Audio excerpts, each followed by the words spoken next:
Who's on Zoom too? Okay, you have Councilor Linder online, Good, very good. and Councilor Williams is connecting to audio. Okay, very good. All right, it means we could. Cool. Okay, let's go ahead and let's do the Pledge of Allegiance.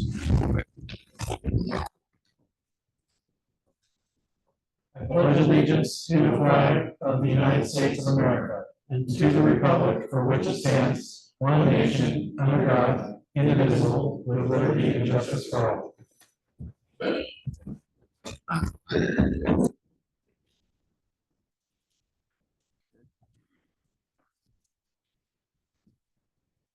Attendance, if you will. Councilor Myers. Here. Councilor Rich. Here. Councilor Cuthbertson. Councilor Winther. Here, Councilor Lindner. sorry, Fine. Councilor Williams. Here. Excellent, thank you.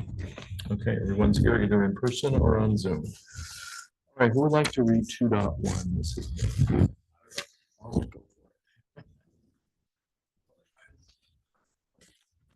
Comments to less than 3 minutes. No public comment period is designed to gain input from the public. Public comment is not intended to be a dialogue between the council, staff, and any person making a comment. Any person who raises a question during public comment should rest assured that the city staff is making a note of your question, and the council and staff will work together to identify specific city issues to the public. Thank you, Councilor. Do you have any public comments this evening? Yes, sir. All I want to say is, So I need you to come up to the microphone. Well, I think that one. Oh, you come up to this one. I just want to thank you for filling in potholes. Oh, okay. That's it? That's all you? That's all. Thank you, you're welcome. I didn't personally do it, so, but I know a couple guys. you're welcome on behalf of.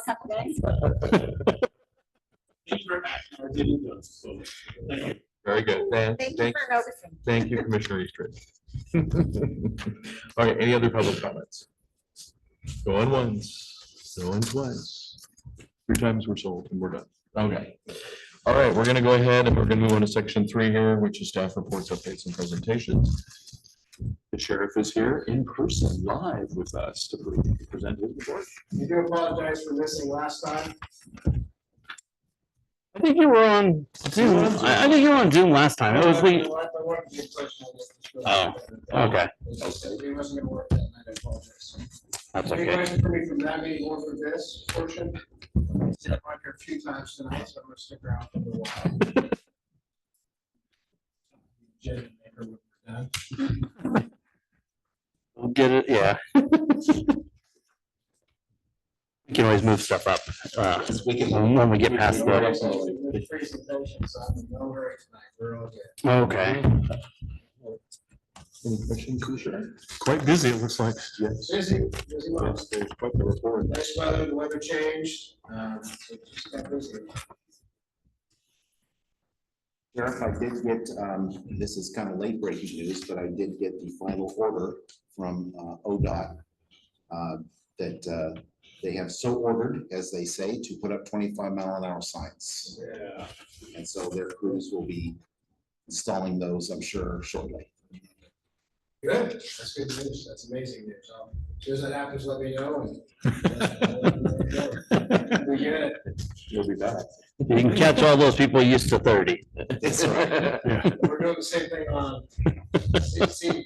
They're reducing the speed limit on seeing people really cruise up in North Albany. Mhm. See about the Gibson. Reducing the speed limit up there too, and that's gonna be a shock. Yeah, well, we want the downtown to be more walkable and feel safer. We'll see for the kids too. We were talking earlier about Baker, we had communities up by Huntington. They had marijuana revenue as a main source of business. And so the kids knew that they couldn't go anywhere except on Sundays. They used to go too fast without the town. That was 30 right. Wow. We do. We all do that. That's the down here. Got a little spot. Got a little spot, Got a right? little spot if you need one. I think otherwise, not like, I don't know. I mean, it looked like there's a lot more activity and it's always good to see you guys down here. So what we picked up, and then I shared from the last meeting that they'd like to see us down, you want to see us down here enforcing some more traffic at least, so word spread. So I understand that we had a situation at the library. Was it last week, Steve? Yes, With the homeless we had individual? a person without a home, trying to be correct here, who apparently we saw at the library, was asked to leave. And then I saw them again that evening. Decided on second thought, maybe I should just call it in. So we did. And, but then I guess the next day the gentleman was arrested. Yes, the reports witnessed it pretty much as you just stated. Just didn't leave. Went down here. Best decision. There's been a little more influx of that as of late, I've noticed. I think with the nicer weather, you'll start seeing some of that as well. Well, and I know that, And this is the go-between between Fort Valley Right. and Eugene, and so. and they did a lot of cleanup in Junction City. And I think that probably dislodged a few people. And Well, like we discussed, I mean, really the resources and stuff that folks are in Fort Valley. Right, Won't be on Alvin or down south. of Eugene. right. This is kind of pass through.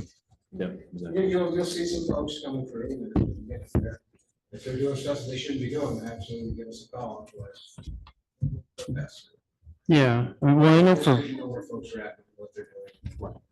yeah, and I know for most of them, I mean, if they just want to stop for the night or whatever and then move on in the morning, I mean, that's fine. I mean, that's how, Resources aren't here. yeah. Right. Is this the same person that had 2 pets with him? They had pets, yes.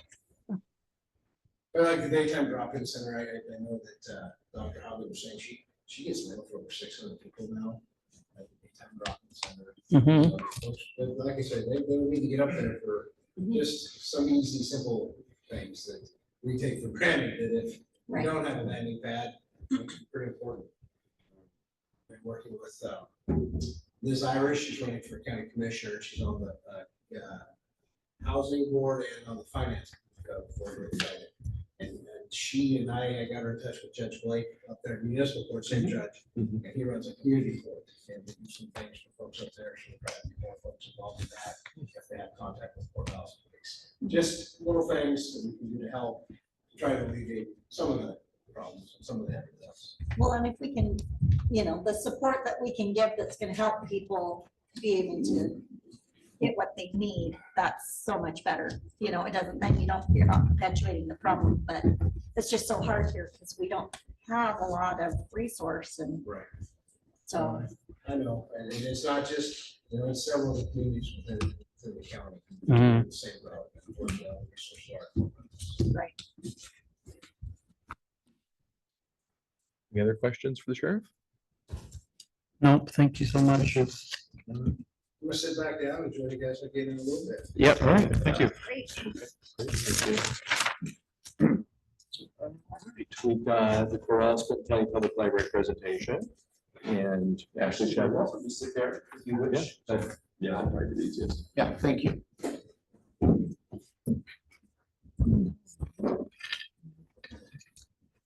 Well, thank you for having me.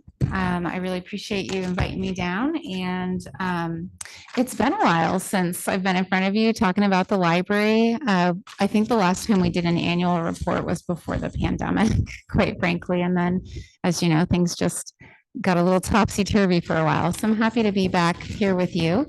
And I put together some slides mainly just so that you have an easy reference to some of the numbers that I have included in the presentation if you want them later. But I'm, not necessarily going to read through everything. So for those of you who haven't met me, my name is Ashley Chavez. I'm the library director for our system.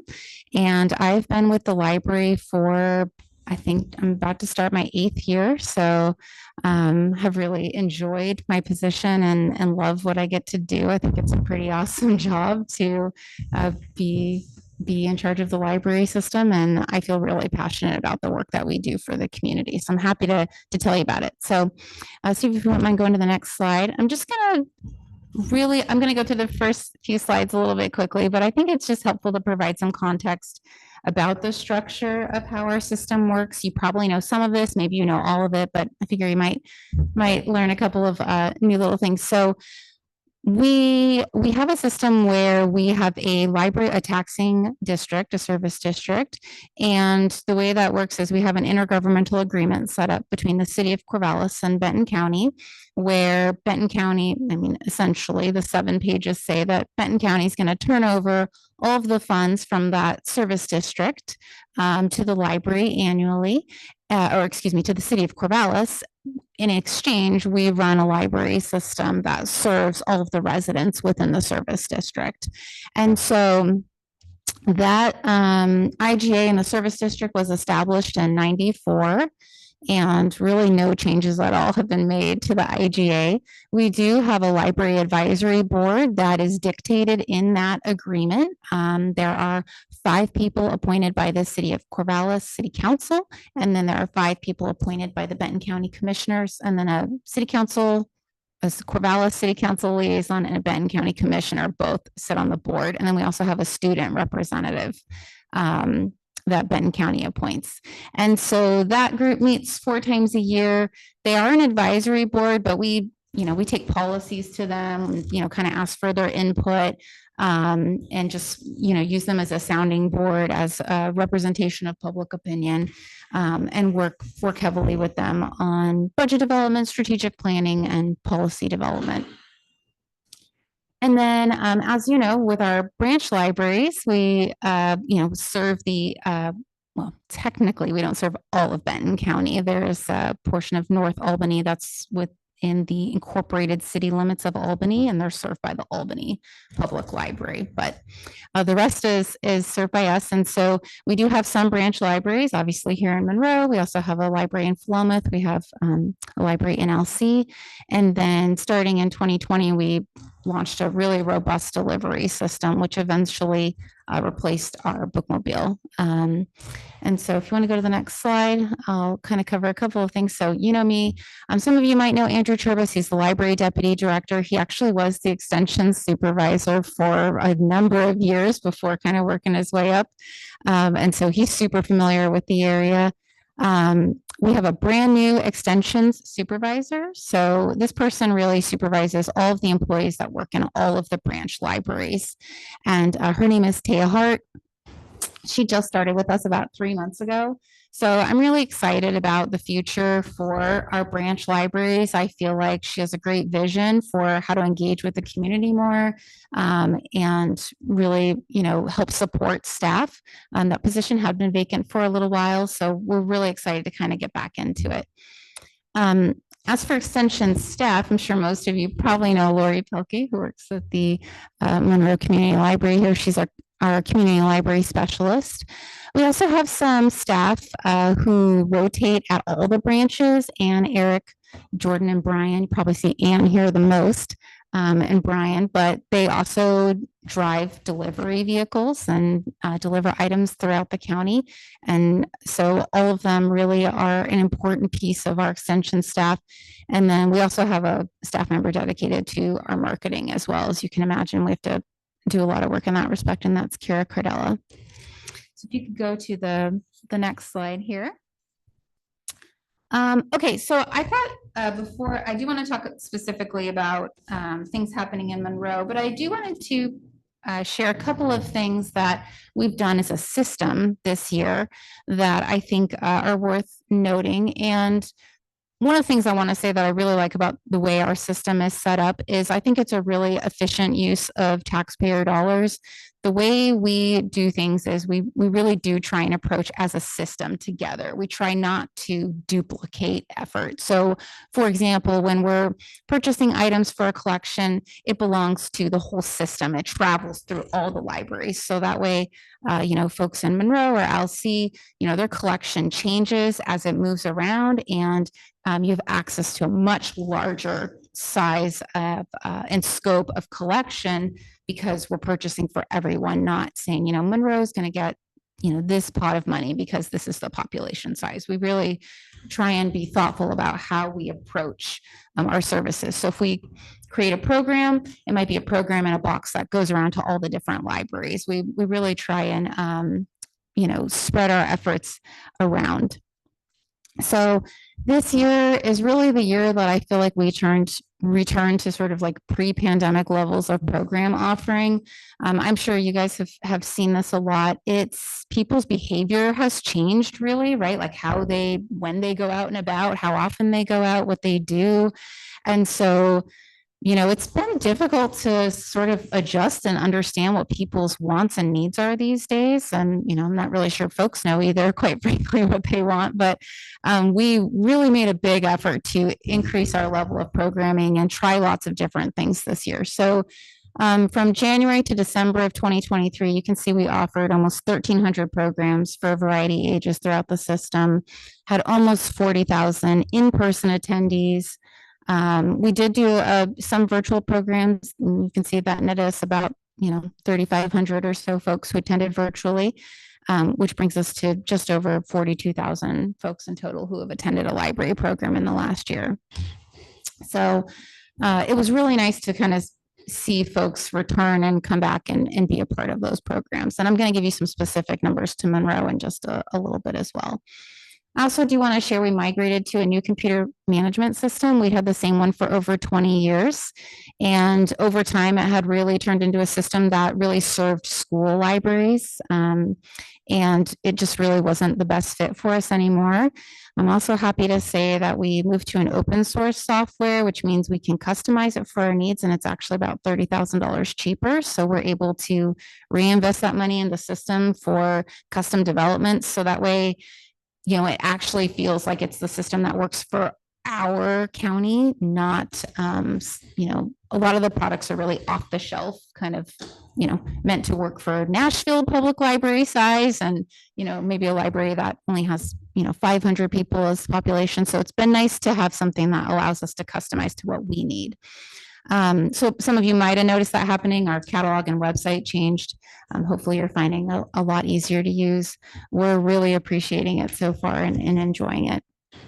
And the last thing I want to mention, because I do feel like this has a great benefit for the whole county. We just recently, in the last 2 weeks, converted the main meeting room at the Corvallis Library to what's called a Zoom room. And so it allows for really high quality hybrid events. And so I'm excited about this because I especially think our branch libraries especially in the months where it gets dark really early and starts to get wet. I mean, like folks in LC, right? They don't necessarily want to travel to a program. And so being able to log in and have a really great virtual experience and not feel like you're just kind of stuck, on the sidelines in Zoom, I think is really great. So we're excited about that because I think it means a greater amount of programming will become available to everyone in the system for a really nice experience. Okay, next slide, please. All right, so what's going on at the Monroe Community Library? Many of you were probably there when we celebrated the 10th anniversary of the new library building. I don't know how long I can say new for hitting 10 years, but it still feels new, I think, to a lot of us. And so it was really wonderful to celebrate that. In fiscal year 22-23, we saw nearly 13,000 visitors specifically at the Monroe Community Library, and we circulated about 17,000 items. And like I mentioned earlier, with our new extension supervisor in place, I really feel like we're going to be pushing forward pretty heavily in terms of ways to engage with the community, taking on new projects and initiatives. And I really think you're going to see those numbers increase pretty significantly here in the near future. And if you go to the next slide, you can even see, so let me kind of orient you to this slide. So on the left side, I've got fiscal year 22-23, which is the last fiscal year we have complete data for, since we're right in the middle of 23-24 right now. So on the left, that's all 12 months of the fiscal year. And then I kind of put where we are, as of the end of March, so 9 months into our current fiscal year. And I think you can already see, just comparing literally all of last year and only 9 months of this year, how well we're doing this year. We are either on track to meet the same amount of whatever might be in those statistics, or exceed. And I really feel like those numbers are going to start increasing even more as we move forward. So a couple of quick items to note. The first item up there is the physical circulation. And when I say physical, I mean, actual books or items that we're holding in our hands. Might not be a book, but actual physical circulation. So not ebooks, downloadables, that kind of thing. And you can see we are already going to definitely exceed what we circulated last year. Our door count, you can see we're just about where we finished last year. And one thing to remember is the fourth quarter here is when we see a lot of our big numbers. The weather is getting nice, folks are coming out more. And as that first month of June, when we kick off summer reading, that's when things really start to pick up for us. We see a lot of activity starting to happen. So I'm really excited to see folks are coming in the door and using the building.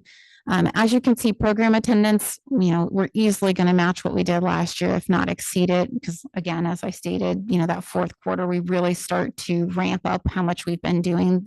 A lot of times the winter months are a little bit quieter. And then I have a couple of numbers. These last two, these are system-wide numbers. They're not numbers I can really easily pull out specific to your community, but I still think that they're helpful and good context. So in terms of downloadable circulations, either through our website or through our apps, last year we were at almost 300,000, and you can see we're probably going to hit that same number or have a little bit more. And the last number here is how many people have a library card system-wide. And last year, around this time, we had around 48,000, almost 49. When we did that switch to our new computer system, it seemed like a good time to clean up some data. And as much as it pains me to delete someone's library card forever, there was a certain amount of patrons who just, they had been inactive for a pretty extensive period of time. So it was time to do a little cleanup, purge the system. And so now we're looking at, about 41,000 after that purge. And we see about 500 or so new cards registered, anywhere between 500 to 700 new cards registered every month. But then, we do run reports every single month too, folks who kind of pass 7 years of inactivity, we just, kind of keep deleting it. That way we don't have to run into a big purge kind of situation again. So we kind of have just more of a regular ongoing cleanup happening. But I think that's a pretty great number considering how many folks live in our service district, and how much, we kind of have people moving in and out and around these days. And so I'm excited to see that number start to really grow with all of the new staff that we have in place. This is actually, as of this month, this is the first time we've been fully staffed in almost 5 or 6 years now. So I'm really excited about that. And if you wouldn't mind going to the next slide now, the last thing I kind of want to mention is delivery, even though it might feel like this isn't maybe super applicable to Monroe. It really is. A lot of the folks who live in this community get delivery. Quite frankly, a lot of folks in general get delivery. I've been really impressed with how much this program has been used. Still continues to be very valuable. And I think especially with libraries, Monroe is a great example where we're not open to be able, 7 days a week, all day. The ability to get to the library, depending on a person's job or what they're doing, might just not be that convenient. So I think delivery is a great option where we're really help increasing access to the library and materials to folks. So I thought I'd just share with you, because I think some people hear, delivery and think we're maybe just doing a couple of little drops here and there. So from July, which is the beginning of this fiscal year, to this March, so those 9 months, we've already made over 20,000 deliveries with an average of 547 deliveries a week. Yeah, go ahead. I have a question. On the slide previous to this, you had the amount of borrowers or whatever that last number was. Was that not a Monroe number, obviously? No, Okay, that's so system-wide. we don't have a Monroe number? Well, we can get some, but it's hard to, it's hard to come up with one with accuracy. So we can pull reports where people got their card in Monroe. We could get it if their address is in Monroe. Sometimes people signed up for a card 10 years ago and lived in Corvallis, so they're still registered, like wherever they got their card. So they might be Corvallis, but maybe they live in Monroe now. So Kind of hard to see the Monroe numbers for real if it's not Monroe numbers. Well, I think on the one prior it had, it at least had the people through the door. Steve, you have the one right before it. Is it the door? Yeah, count, yeah, that's how many people come through the door. well, it said 13,000 visitors and 17,000 items And I will say just one thing, prior year. spoiler alert, my last slide, I was going to ask if there's any information that you'd like that I didn't provide, so that way I can kind of go back and get it for you. So we can get some numbers on how many people have a Monroe card, but I'd have to pull it a couple different ways, and I couldn't promise That'd be super accurate. You know, to like- The way that this. because the other thing too People is that move we, around Ben County and stuff. yeah, and we only require folks to update their address every couple years. And so, they might have moved and they haven't updated their card yet. So it's not perfect, but we could definitely pull some numbers. It just might be interesting to see, and then how many more have been, generated and stuff like that, just to kind of see if there's a trend of Well- upward use. Yeah, seeing the demographic, these numbers mean nothing without the demographics behind them. Basically, where do these people reside? I can tell you there's not 16,000 Monroe people dropping into the library. Well, also door count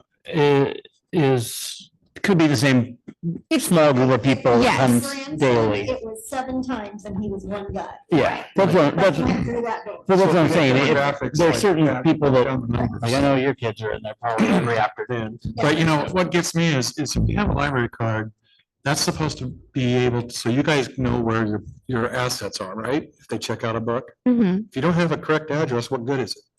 Well, like I said, Well, if that's what I'm someone saying. gets, Yeah, I'm just making a suggestion of possibly updating your policies. what would your suggestion, Require them to update the addresses with what frequency? as soon as they move. Okay, that is the policy that we do ask them to update their address when they move. That's explained when folks get the card. But the only way to force someone Right. to do it is when their card expires. And we have cards expire every 2 years. And at that point, in order to renew their card, they have to show proof of address again. Okay. And then we What update it What I'm then. saying is, how do you track it? You can have someone that took an address or library card in Corvallis, Mhm. moved to who knows where, checks out books, and then they're gone. I'm just curious, I'm not blaming you. It's just kind of, seems like there's a little hole in the process. And if they're renewing every 2 years, so to speak, you would have some sort of number for Monroe. Yeah. Yeah. Just thinking. Yeah, I can easily pull some numbers like that. Like I said, can't promise 100%, but we could Right. easily get Oh, that. you're not gonna get 100%. Yeah, ballpark, so that we can get an idea of, because it's hard to, Did they have to show a driver's license? They can show, that's one of, Or an that's, ID, yeah, or they can also bring in a utility bill, with their name on it, and that would That match, shows like they're if in their the address, county. if their driver's license doesn't have their current address, they could oh, gotcha. bring in a utility bill or something like that with their name and address on it and Okay. do that, yeah. So, but our policy is that they are required to update it. Now, obviously, we can't, Yeah, follow them around and force it, Yeah, Uh, it's just curious. So, yeah, absolutely. So, and like I said, at the end of the presentation, and feel free to, I'm writing them down now, but I do at the end, I recognize that, we haven't, had this conversation before, and I recognize there's data you may want that I don't know that you want. And if I know what it is, I can get it for you. Well, for instance, you mentioned you have a marketing director now, right? Not a director, just Or a marketing staff. person, right? Yeah. So what are they trying to do? Are they trying to find out where people are, or they're just trying to sell the product? So you either have marketing, which is research, or you have advertisement, which a lot of people call marketing these days. That was a marketing ploy to get rid of the advertisement. sure, I'm a yeah. marketing degree person, so, Okay. They are not focused on like market research to that end. They're making flyers, they're posting on social media. Yeah, they do marketing. Promotions and advertisement. Yeah, it's all not, part it's of not it. their full job, but it's about 50% of their job. They, put together newsletters and that kind of thing. Yeah. Yeah, because I mean, do you have any research where you look at your traffic patterns on your library Mhm. to where you move your exhibits and so forth? That's part of marketing. Yeah. That isn't that staff member necessarily. That would be more staff who are working in the branches and working with in collaboration with their You look like- supervisor. You say you move the book series around. Mhm. Do you guys know if you get bigger hits on this particular series of books in these locations versus the other locations? So you can kind of weight it or? Yeah, we do have software that does that. Mhm. Okay. Yeah. So- And then it, will spit out reports for you and tell you, hey, this James Patterson's doing really great over here and you don't have that many and you're way overloaded on James Patterson over here. So you should take some of these and. So you do have some balance and move stuff. them. Yeah, we do. Okay. Mhm. Thank you. Okay, I think, let's see, we were on that delivery slide. Thank you. One more? So, Oh, I do have a question on the delivery slide. Do they also pick up? yes. Okay. Yeah, they do. So we're doing around 550 deliveries a week these days. It was a lot more during the pandemic, and I think this is a really nice sustainable number for us. This is an easy thing for us now that we've kind of figured it all out. I hate asking all the questions, sorry. That's okay. That's what I'm here for. If you have an infirm person, Mhm. even though they might live a block or two from the library, do you still? Oh yeah, it doesn't matter why, as long as you live in the service district, Okay, we'll come out at least once a week. so it's not restricted to people outside of the city or anything? Meaning people that have easy access. There might be somebody that has easy access, but They can They're- still use it. Yeah, I mean, it could be. We're Could not be here you're to just try and not decide. available during business hours or, yeah, We're just, you got busy that week, so you can sign up for the delivery. It's really, infirm, yeah. yeah. And I mean, we have all sorts of programs, but we even have, one that's a little bit more for, the truly homebound where maybe they're not even able to necessarily go onto the catalog computer and put items on hold, that sort of thing. We have a whole system where they can actually sign up and we will get to know what their preferences are and pick out books for them and put little packages together and then that will get delivered. So kind of depends on what a person's needs are really. Mhm. A lot of folks are pretty comfortable putting items on hold, but depending on, what might be going on in your life, you just really might not be able to That's do cool, that. thank you. Yeah. And we've, I've really heard lots of different reasons folks are using delivery. Some it's convenience. Sometimes it's, you've got a kiddo that is really overwhelmed by, like loud places and it's hard to kind of come into the library. Mhm. And so, we've heard all sorts of reasons for this, having a newborn child, it's really hard to get out of the house. So we're just happy to bring it to anyone who lives in the service district. And then we do have some highly requested features that we are going to be launching soon for delivery. Folks have really been wanting to get same day notification, hey, stuff got delivered to you. That's been difficult for us to figure out, but we finally got it. So we're going to be launching that this. Has there been issues with Porch Pirates with books? No, That's good. no, which to some extent is a little surprising. Yeah, because they actually. just but maybe they see their books and they're just like, no, it's- I will say, I think folks get out there pretty quickly and get their stuff, but surprisingly, no, we haven't really had that issue. So, okay, next slide. Thank you. And so I think most of you are probably aware of these, what we're calling legacy funds. We now have them established in all of our branch locations. So Philomath, Alsea, and Monroe. The very first legacy fund was sort of a pilot project established here in Monroe. We established it in 2019. Today, that fund has over $230,000 in it, invested under the care of the Corvallis-Benton County Public Library Foundation. And as you know, it helps supplement capital improvement needs at the Monroe Community Library. And I feel really proud to be a part of the group of folks who came up with this idea and launched it. I know that the new building is amazing, but it's also a liability in terms of maintenance and upkeep. And so I'm I'm just really excited to know that we have some funds that are growing significantly. And we really just started this fund. In 2019 was not that long ago. So I'm excited to see where it's grown, and also to know that if community members here in Monroe, want to donate to the library and make sure it really goes specifically to Monroe, that they've got a great option to do that. And I know we've got a lot of folks who have this fund written into their estate planning. So I expect to see it continue growing. And I'm just really thankful for your support of that, and for the folks who have been really heavily invested in making that happen. Sandy Hallinan, Roger Irvin, and Marilyn Plummer, they've been really amazing.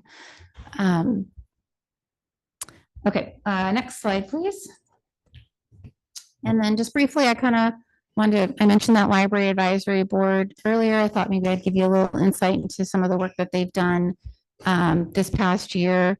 So they looked at our following policies. These ones: the selection and discarding of library materials, our library meeting room policy. That was very specific to the Corvallis Library, since, as you know, all of the branches maintain their own meeting room policies.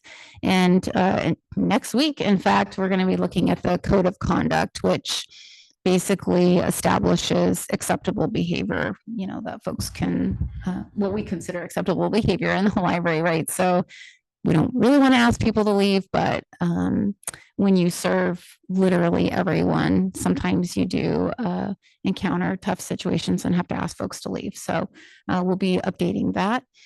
They also authorized some spending from our Library Improvement Reserve Fund, and have been attending events as representatives of the Library Advisory Board. So just want to share that with you. And I think I maybe got one more slide. Yeah, so this is where I was hoping to get some feedback from you. I think it might be nice if in the future, maybe I come in the summer or fall, so we have complete fiscal year information to share with you and kind of compare like full year to full year. I think that might be nice. But just, would you like a written report? What kind of information would you like included? And we don't have to get into this right now, of course. I'm happy to just have a conversation with you later, but your feedback would be really helpful for me, so that way you feel like you're getting a presentation that's meaningful. I think one of the things that we're curious about is, so, I don't know, basically we're talking about the IGA and basically we have to shoulder some of the expense of, like right now, the current IGA says that we're supposed to supply janitorial staff for the library building, which, that's what was agreed to, and that's fine, but basically it's a community library that doesn't just serve the 600 or 700-ish residents of the city, basically also the surrounding area in South Benton County.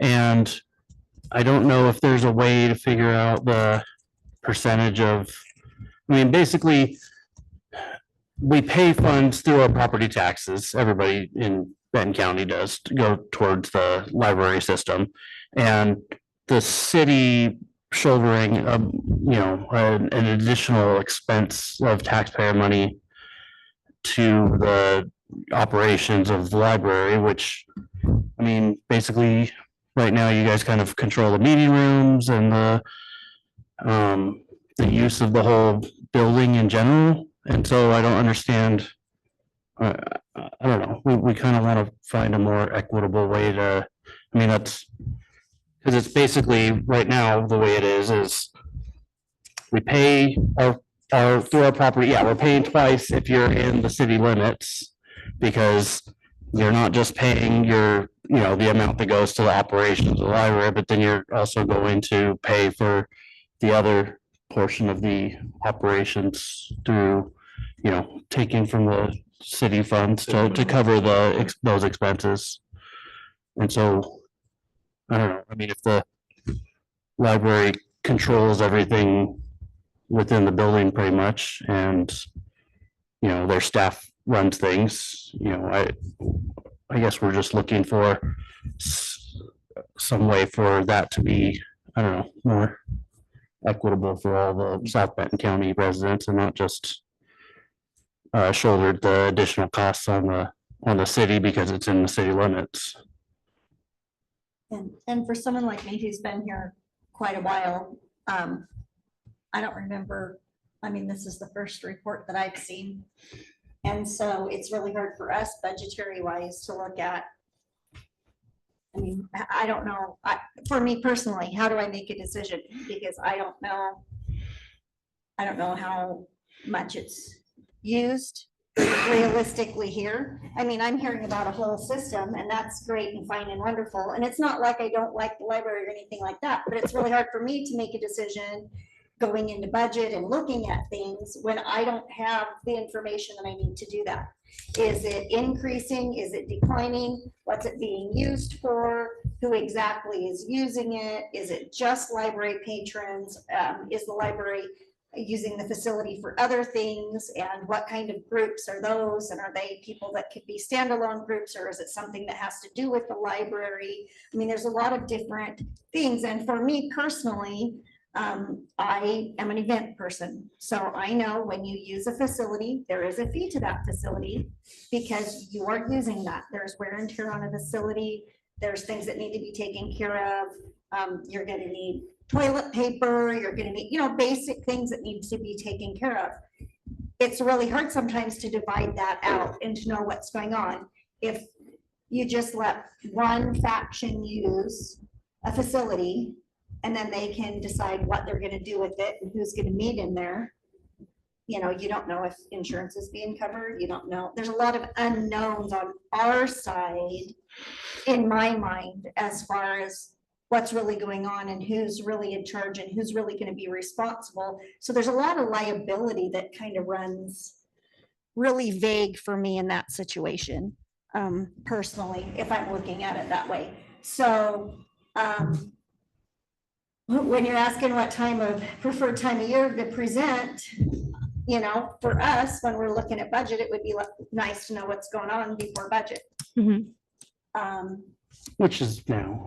Which is now for us, but you're also saying, your fiscal thing doesn't end until later, so it might not be realistic numbers. So I it's can come when something it that- works for you, just sharing that, Yeah, it'll yeah. be sort of, I'd only have, 9 months of the fiscal year, but that's Right, not a huge but deal. if we had this year after, like we're supposed to be doing an annual report, that's supposed to be yearly.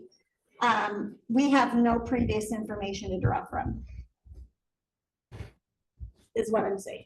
Mhm. And so now we're just getting started, but it's really hard for me, like going into budget, having to look at numbers and what we're looking at with all the different things that we're discussing. It's very hard to make a decision based on the information that we have so far, because there's not Monroe numbers, there's not, does that make sense to anybody else, or am I being Well, ridiculous? yeah, like I'm thinking basically like the difference between, city, like citizen of the city users and then greater Yeah, South Bend remember, County even if they have a users. I don't know if there's a way to, even if they have a Monroe But address, doesn't mean they're. with everyone is 97456, it's like, Yeah, yeah, that doesn't, that covers a whole lot of area that's not, Right.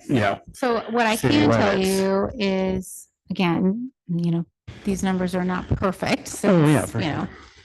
If someone has a Monroe address or a Corvallis address, in that exact moment in time, is that, where do they live, that sort of thing. But I just took a look at I had a feeling you might be ask me that number. And again, it's a little squishy. well, like I said, But- because you can't just use the zip code and say, okay, well, these are all. And there's a lot of, you're gonna have to manually look at all the data, but, and looking at the last year, 80% of folks who come in to check out an item, not a program, that's a number that would be impossible. Yeah. I wouldn't know, we're not collecting signups. But as scanning far the as checking library out card. books and But as stuff. far as checking out books, 80% of the folks who come into the Monroe Library live in Monroe. So I have that number. What would be helpful for me is to so when we talk about previous years, I can certainly provide previous year data. I'll be honest, everything since 2019 has been you look at it and you're like, this number is not super helpful because either the library wasn't open, we weren't doing as many programs. You know, people were, delivery numbers were still super, super high, like, and so they're just now kind of coming down. And I think it's really hard to look at the last 5 years and really kind of say, this is the baseline of normal use. Are we going up? Are we going down? It's just hard to look at because of, you know, what happened during the pandemic. So I feel like, you know, these last couple of fiscal years are really the closest thing we've come to see in terms of like steady, predictable behavior. So, And that's understandable. We all know that COVID happened. I mean, we all know that's just what it is, but I think your slide said 10 years, right? And so not to have any reports that we can look at as a city for 10 years. Do we have any reports for the last 10 years? Annual reports? I don't remember any of them.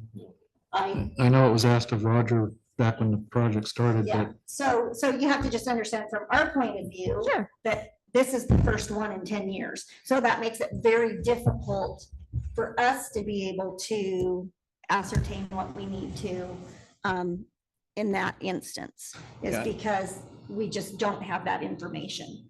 So, and we all know the last few years are going to be interesting, but so that causes a little bit of stress on our part, trying so I'm pulling hearing, information out of no information.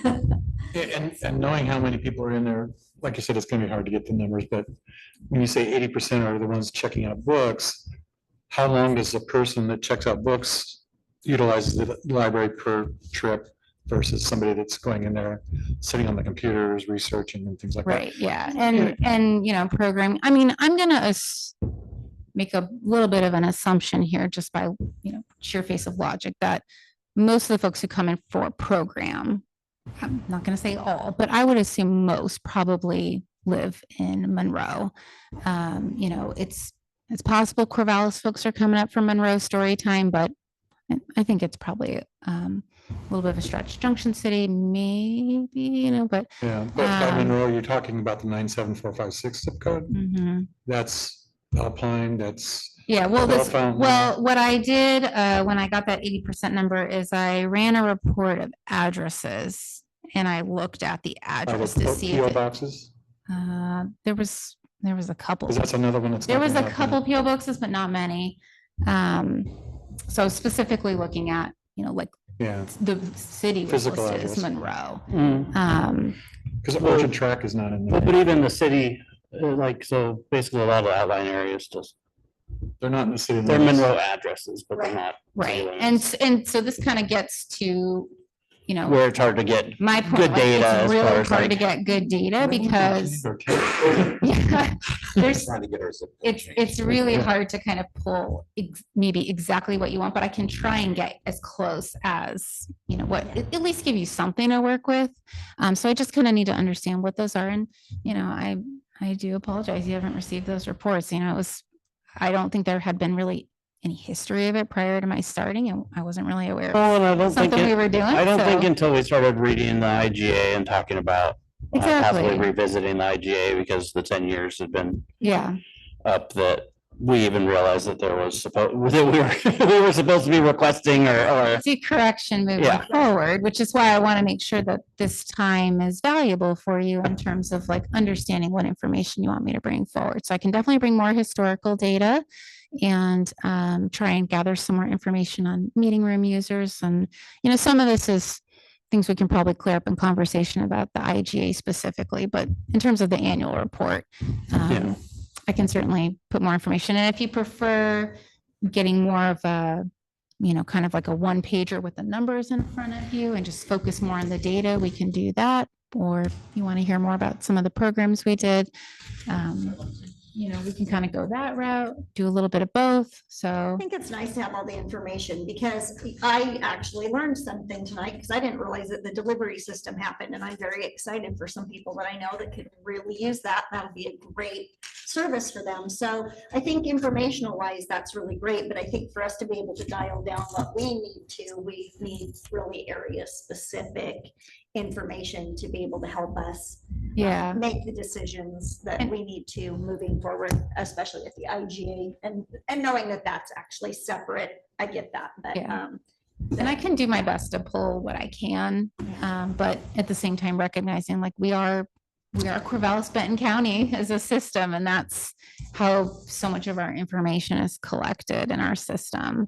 And we can certainly, like the ebooks is a great example. There's just no way for me to go into that system. I'd love to tell you Yeah, what the but circ is for but Monroe. honestly, that doesn't, They don't give you that data as far as what library cards you're using to check It's out through, which. so. It's through a like, third party, I yeah, know, like, Yeah, so the either reporting is Overdrive limited. or, Yes, for Cloud cloud Library. library. Yeah, so we're more limited. so in they that don't give you as much data back as far Right. as. With our new Probably system, pay for that report.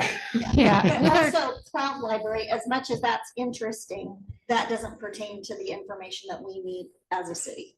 Oh, no, Correct. well, I was just saying that's also part of the use of the library system in general is right, basically if the residents are, because some people might be using other parts of the services other than the building. Yeah, itself. there's even people that. But yeah, you're right. I Parking mean, lot to use to. if we're looking It's at the- kind of like two different things that we kind of need, Yeah. and so that's why I think the information is really great, but then we also need some specifics to be able to work on the physical part of the And information. what I would say too might be helpful is I understand there might be information you want that feels more specific to negotiating the IGA. Mhm. And I can get that information. And then there's also, what do you really, what do you need every year that you want to see in an annual report? And those might be different. Yeah. And I'm happy to try and pull whatever you kind of need for each circumstance, but recognize, budget information is relevant to the IGA, but like they are still sort of two different things to some extent. So you might need different. It is, and I think that it's something that, like, for me personally, I like to mull over both, because sometimes it's like the benefits on a larger scale might outweigh some other things, and so I think that it's important that we have both sides of that coin. I'm gonna stop talking. I have some questions also. Yeah, go ahead. Go ahead.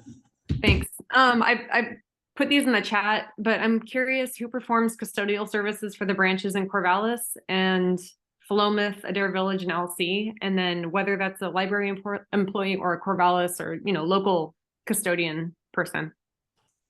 So every location manages their own janitorial costs and can approach it any way they like, really. So for a long time, the city of Philomath used a city of Philomath employee. And I think maybe very recently, I think they might have just moved to some contracting. In Corvallis, we have a cleaning company that we contract with. In LC, for a long time, they had until the pandemic, they had a volunteer actually doing it for free. And then post-pandemic, that's not really something folks are interested in. And so now they kind of share a custodian with the school district. So they still pay their portion. But it's harder to get folks to want to go out to LC and clean. So they really have to find someone local. So they're doing something like that. But in each location, each location is responsible for taking care of those costs, and there is no branch in Adair Village. Thank you. Yeah, so just to be clear, none of them are library employees at this point in time, or Corvallis Got it. employees. Yeah. Thank you. That's not to say we couldn't eventually look at having some kind of, library custodial, library staff who are custodial staff and kind of go out to all the different locations and do some cleaning. So you were talking about having in LC, there's someone who, it sounds like the cost is shared there. Is that what you're saying? No, they're each paying their own They are. share. Yeah, they each are.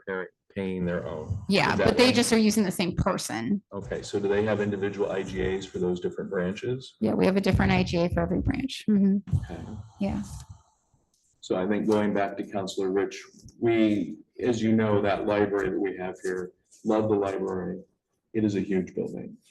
It is enormous and it's costly to clean it. I think basically at this point, we're talking over the IGA right now. We need help to cover the cost of cleaning that. And we've come to you and we're hoping that the county, the city of Corvallis can help us somehow with that.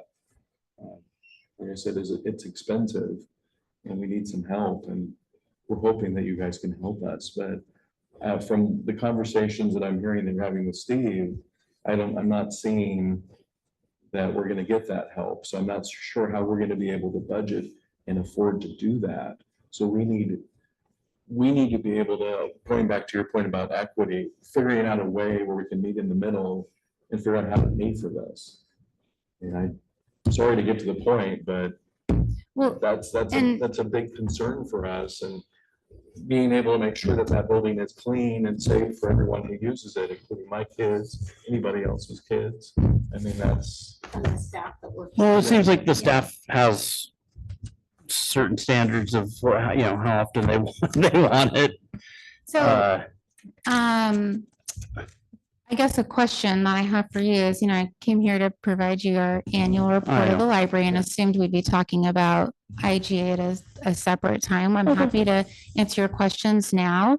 But I am still working through some different options and working on putting something more, a variety of options in front of everyone. love to see. And that. so, Yes. I'm kind of happy to talk to that now, but I don't think it's necessarily super helpful to kind of get into it at this point. Well, we could set up a separate work session. or Steve and I something. have been talking about having it on a future, we were going to talk about it tonight, but, anyways, I won't go into all the details. We've decided I need to, kind of get some more information based on what I've heard your needs are. And so, I think it makes sense to come forward at a future time to discuss the IGA, Okay, that's fine. where we have, kind of. I think a work session before the end of the fiscal year would be best, Well, we need to do it before. budget is completed as well. Yes. And we're budgeting very soon. Yes, we have our first meeting tomorrow night. Yeah, Steve and I are in pretty constant communication about where we're at right now and scheduling. So I don't anticipate that'll be difficult. Okay, I have another concern that I'd like to address. Okay. So we do have someone over there that is doing the cleaning over there, the janitorial at this time. Mhm. I'm hearing that, and I do love the librarians over there. They are very good to everyone, including my own children. But I'm hearing things about things being left in corners for essentially to see if this individual that's doing our cleaning for us is going to clean it or not. And then they check back to see if it's been taken care of or not. And if it's not, then they complain. And I don't think that's really fair to do that to someone who's, we're using the resource that we have the best that we can. And I don't think that's a great idea to be setting somebody up to fail like that. And I personally, and this is just my opinion, the council, you can agree or not, it needs to stop. Yeah, and I would say when you have concerns like that, I don't disagree with you at all. I don't think that's appropriate. When you have concerns like that, just share them with Steve. He can tell me and we can make sure it's taken care of. Especially, the sooner you hear something and report it, the better, because then it's a lot easier to address.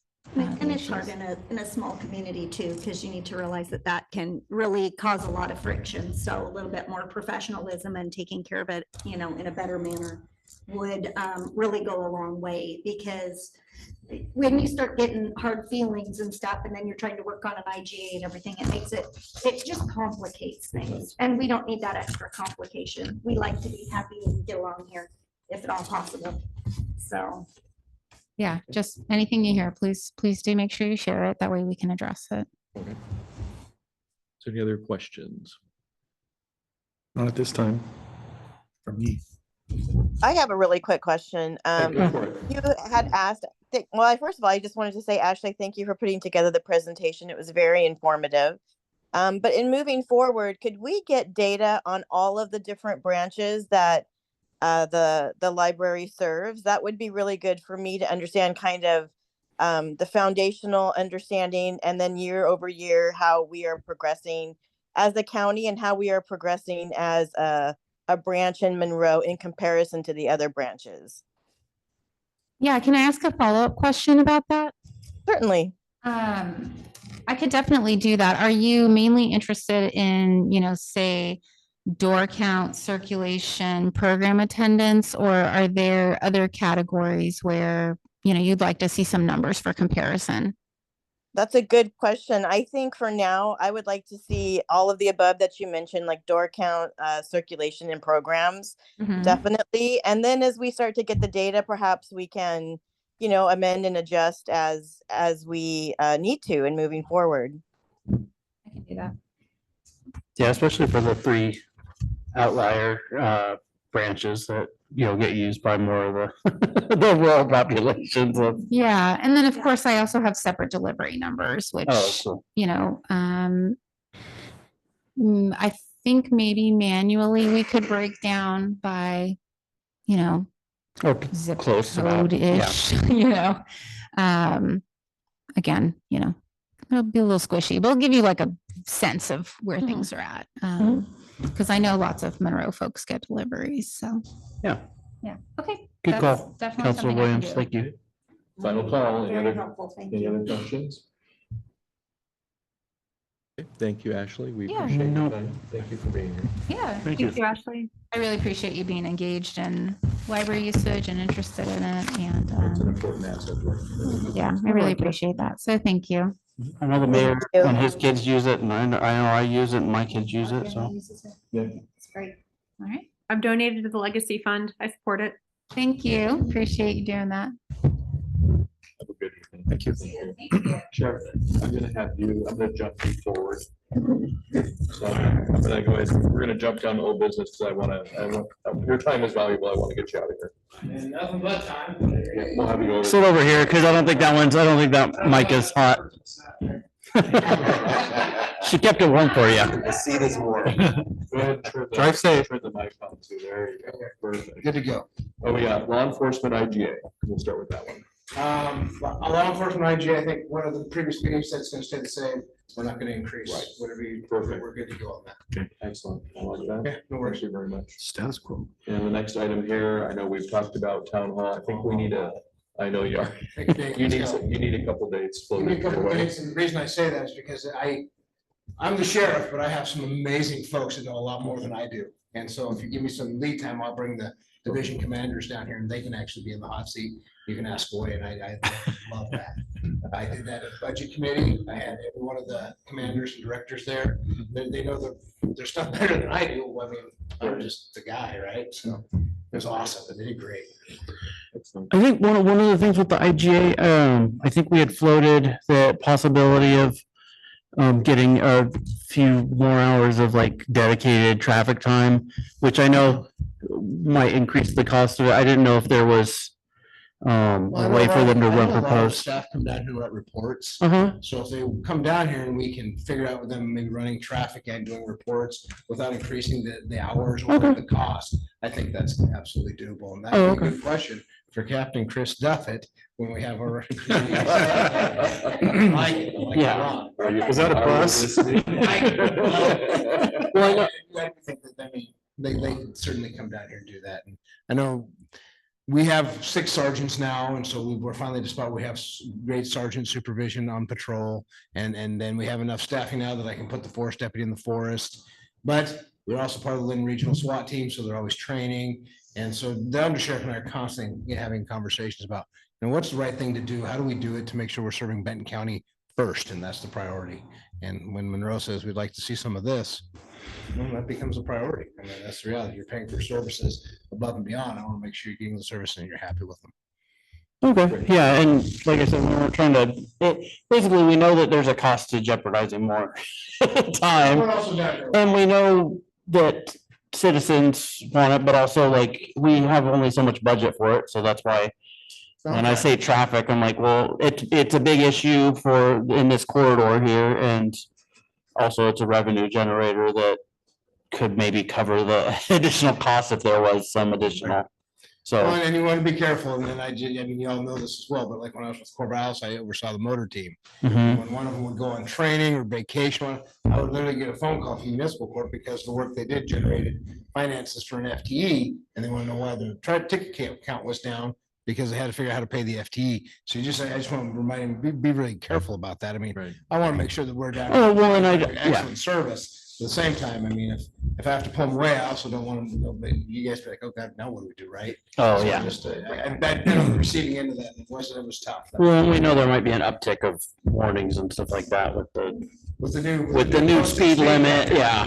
And then hopefully, This weekend, there's a baseball game between U of O and Oregon State, so. It just got swept, so I got to be careful, so. Oh, I know, but they're going to, it's gonna be Corvallis. 17th, 18th, and 19th, so you might have a few customers. We'll get the new signs posted. I'll stay And then the town hall, like I said, Jim, you and I can communicate, they can reach out to you tomorrow, we can pick out a few dates and I can get some stuff out to the folks and we can see what it looks like. With the council, so the sheriff, would you like to give us some dates and bouncing off of you folks, or would you like to provide some dates? Like, do you want to do it on a night when you have a session, or do you want to have an independent session? Whatever you guys want to do, we can accommodate that. Well, his time's, the one I want to take care of, so I would say you give us the Don't dates. worry about me, I'm here for you. Well, I know, but your commanders and all that other stuff. The command staff. Yeah. Like, I think y'all know Captain Carley. I don't know if he grew up down here, and so it'd be coming home for him, and I've got a captain that lives just out of Benton County a little bit. He'll be fine, and got a Well, I captain think lives that- across the street. I from think me, a so- dedicated, like just I think a dedicated session instead of trying Oh, to, absolutely, yeah. Yeah, So I'll because. work with the sheriff and yes, please. If it's like this, we could set a barbecue up outside. I know. We might get more of your bargain before you do that. Hey, come on. but then we might actually get people to show up. Well, that's what I was thinking is if we, and I don't know how, I don't know how well our things are attended, but if it's on a Saturday rather than a weeknight or something, we might get more people out to give opinions or whatever. I could be completely wrong on that, but I'm just thinking, Well, if they're interested, they'll come. I think there's a- Yeah. If we Don't could, they have- if we could rope up some funds for a weenie roast, then, maybe we'll get people out here. So you should buy pizza for the union meeting, here's that's how what we you got do. people to come. Cause you buy those big Just packs of make it a Costco bucks. competition. Make it a competition. People bring their own stuff. BYO. Then we don't have to buy anything.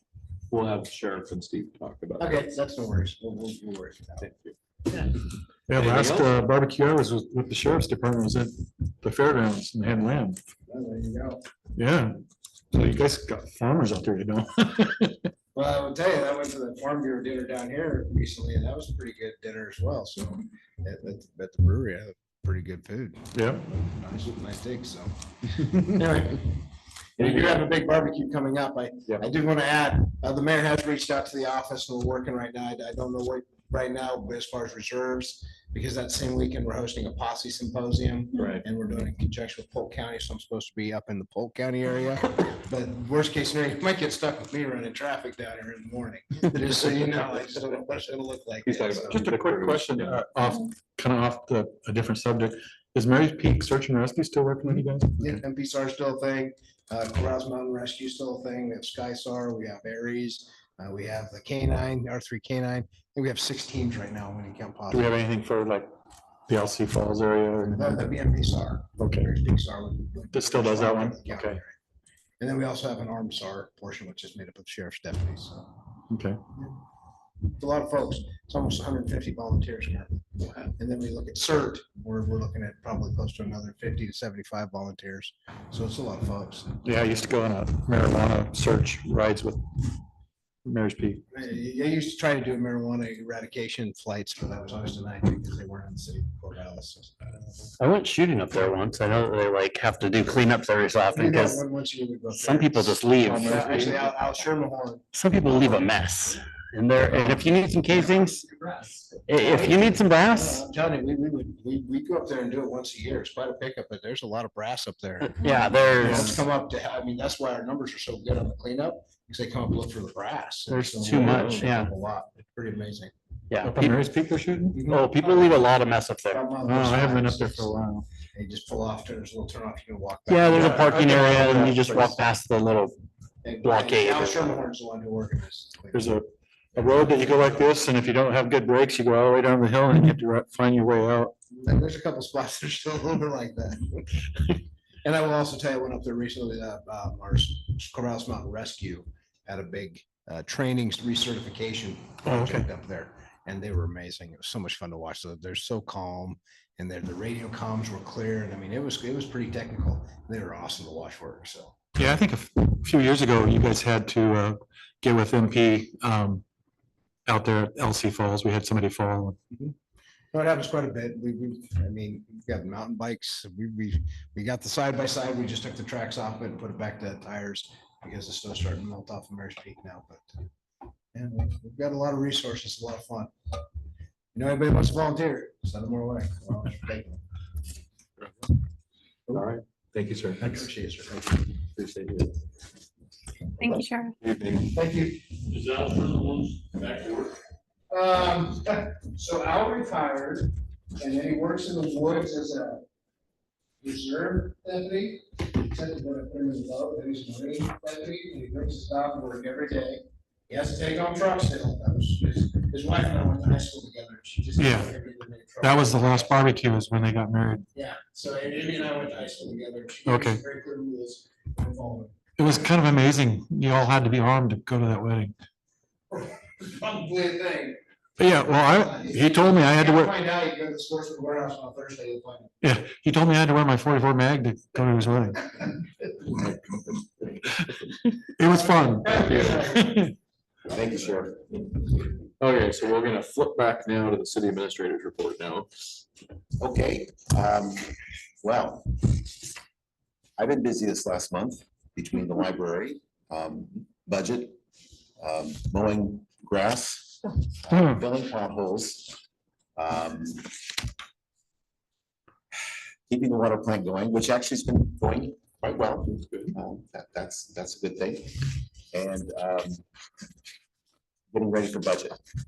Is there anything else I missed? I think you're adorable that you like listed all these things and didn't list the things that you always do all the time Well, that's what I anyway, did. which fills your place. So you are amazing. So if there's any questions, oh, and the one thing that I shared with the mayor was also that we are having a joint planning session, and you folks are in our Monroe Land Use Code, you are part of the type 4 decision process. So you are in fact part of the planning group, but there is a joint planning commission session will be held here next Tuesday, the 30th at 6 p.m.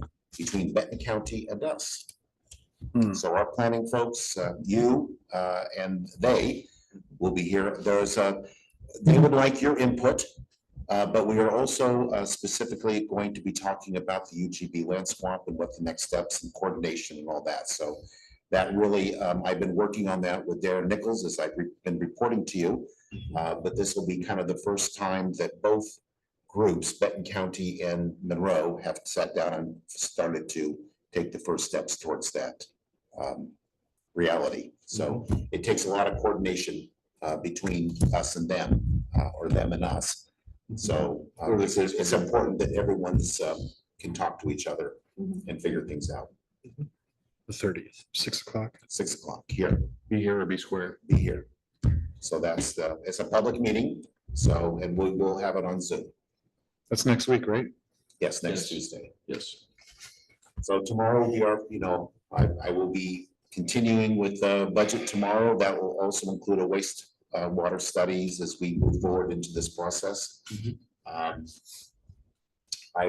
Although I'll talk about a little, I guess I can talk about it now. So we have a resolution called adopting city fees. Our attorney suggests that because of how we're trying to move all these resolutions and change ordinances, and because the ORS requires us to have public feedback, an opportunity for public feedback and comment, her suggestion is that we keep the resolution but pass it at the time of budget and discuss the fees and all that during the budget process Okay. to get a maximum Exposure. exposure Right. so people can come and provide Okay. feedback. She thought that would be the best solution for that. So, I like that.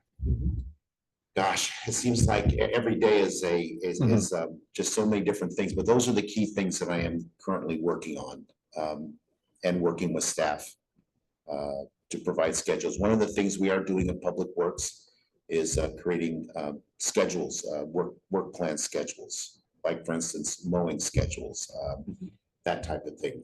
We're also getting ready to send out notices to folks, particularly the landowners that either have homes that aren't occupied, and also the larger plots of land, let them know that it's time to come. Time to mow, Stuff.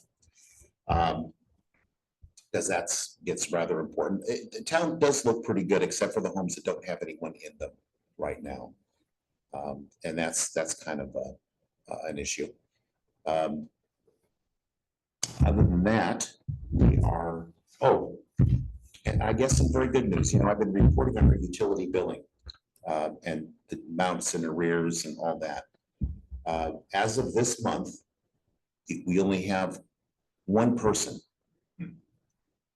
in arrears, and that's Ms. Waltz. That's amazing. It has been reduced. We have one person who just has a few $100s left, but they have been we arranged with them to make a monthly payment, the current, plus any amount that they felt they could afford to go towards that. And they responded by getting it almost paid down. Excellent. And we have everyone at this point is current. Well done.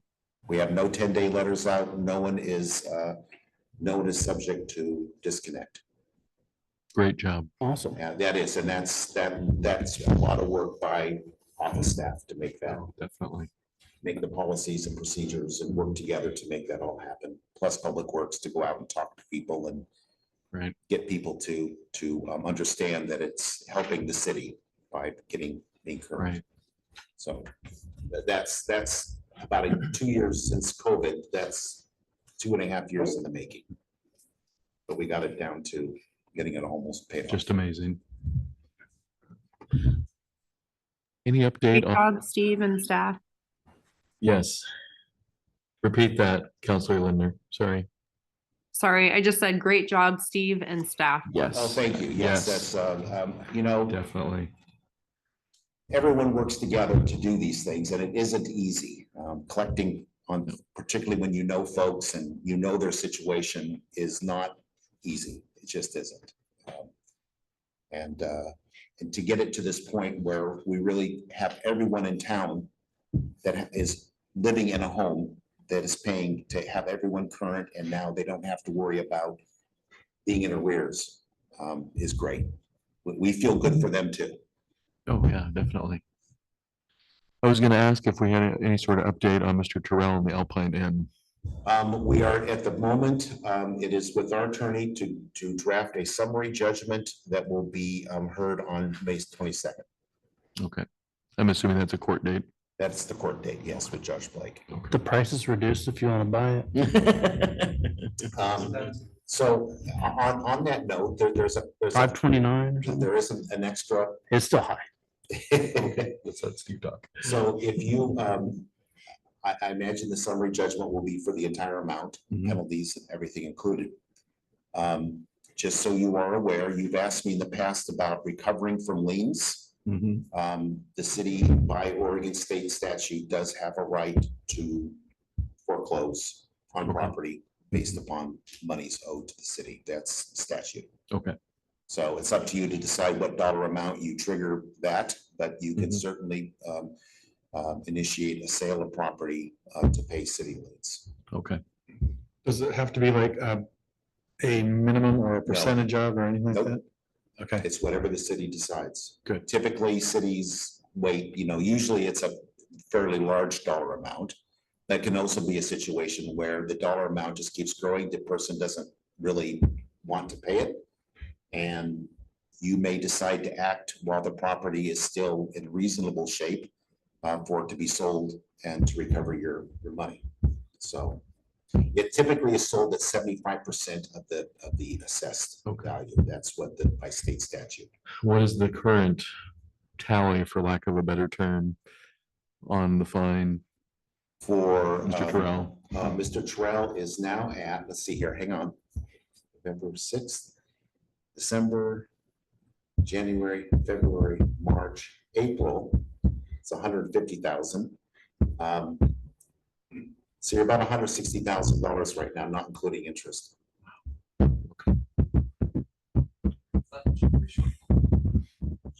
There you go. So yeah, basically you would then take the house, take 85% of the 75% of the assessed value, and that's what you go out for bids on. Is that the minimum then? Yeah, 75% of the assessed value. There is no amount, minimal amount for what is owed. just how much you have to advertise it for. Okay. Or they could just go to And it's the most planning recent and assessment, I assume. try Yes, and most get it, recent resolve it tax with us. Tax assessment, not a real. That's not they're not. They've had that opportunity. I know. That's important to know. Yes, it is. Yeah, that was a interesting dive into state statutes. Always fascinated by what the state allows, doesn't allow, and Tax assessment versus a real estate investment, they can be totally, right, and they make it very clear in the statute what you have Which to one you use, do, yeah, yeah. which one to use. Do you have a feel for that number? For the assessment, I believe that We can look was it up. much less than. Yeah, you can look it up on the Lane County, or I mean, sorry, Benton County assessor, yeah. yeah. Yeah, as a matter of fact. But, I don't know if my app shows assessed value, so. We are right here. So. it's Main Street commercial. There you go. Oh, man. So its assessed value is $135,170. Sorry, Steve, could you share the screen, please? Oh, sorry. That's okay. Thank So you. see the difference between the market price and the tax assessment? Goes more in fines than the. Yeah, Yeah. yeah. Let alone city. There we go. And if we take it to sell it, he's gonna get a lot less than, there's not gonna be anything left over really. Yeah. If someone can come in 75% of assessed value, Sure. yeah. it's 90 grand, right? Something like that. Yeah. To buy something that's market price 300,000 for 1/3 the price. Yeah. Okay, thank you, sir. You're welcome. Yes, that's what's happening. The attorney is writing a summary judgment. We'll send it to us. Judge Blake, yeah. Send us to the court clerk, which is Dawn. The court clerk then forwards it to the judge's office, Mhm. which then puts it on the docket Right. for May 22nd. I presume it's so onerous like that to kind of stimulate them into. That is what the whole idea is. that's what we were hoping is that he would just Come back to, wake up and decide that he didn't want to do it, yeah, that I he wanted to go have through the process. people that. That was our so much whole goal in the cheaper first place to was- Just go through the planning process. Right now, he'd be better off selling it and then paying us off. Well, that's what he's trying to do. Well, yeah, but he'd get more than if we Get foreclose. enough for it. Okay, thank you, Chief. I wonder, is he- Pardon, I'm sorry, Council. What could happen to the situation? Yes, we've explained it Okay. multiple times. He just refused. He has told me that as per his original letter, he accused us of being abusive and breach of, what was he called? What did he say? Oh, I remember, it was a nasty It letter. yeah, anyway, he accused us of overreach. There we go. That was the word I wanted. We didn't have the authority to do what we were And we doing. didn't have the authority, and I did explain to him that there would be fines at the time he met with me in person. So, and he has every opportunity, and we posted it, so I don't know what to do. I mean, the other question that we did have for the judge along this lines, for our attorney, is what statutory requirements we have to notify Mr. Terrell of the court case on the 22nd. So we're finding that information out too. We'll do everything, we're trying to do everything exactly what we're required to do. Sure. Any questions, any other questions for Steve? How do we trigger that exactly? But How do we trigger the sale of that house? it would be after the summary judgment, you'll be given so many days to respond. Everyone gets lots of due process. And the expectation would be that he would come to us and maybe with an attorney and complain that he wasn't, fill in the blank. Sure. If he does not, then at that point, it comes to you for a decision. How you wish to proceed. So that's the answer is wait till you get X many days after a summary judgment, and then the order goes into effect. I had a quick question about the water plant. So funds sound like they're more or less secured, Yes, and you got back the last of the report from engineering. I did, and I am in discussion with Civil West on that. Okay. And that's for So, conversion. Right, a conversion. I am also getting ready, I'm sending out in the correspondence with the mixer as well. We Mhm. have the bids in, and I'm gonna go with the one that, the last one that we had. I just have a couple questions. Again, this is over $50,000, and so you're subject to public contracting. However, some of the things we have in place are already up in place. Mhm. And so I just need to make sure that we are, if I hire somebody for us to do something that's not really for the project, but may help with the project, Oregon contracting, Oh, yeah. well, public law on that is very Okay. tight. I know that. I'm just getting some clarification, but we are gonna put the mixer in place. OHA is very happy about that. That actually might solve a problem. And Yeah, that's what part of my discussion with Civil West is about, is that actually might solve our issue. yeah, but it seems like even with that, it still would be to our benefit to reduce the amount of solids that are, it would make everything run better to not, should just go straight from the river to the filter. And that would have to be part of it as well. Yeah. Right, and so that, and also, so. So even if the question right mixer now is how fixes much- the yeah, TTHM issue. Exactly. Okay.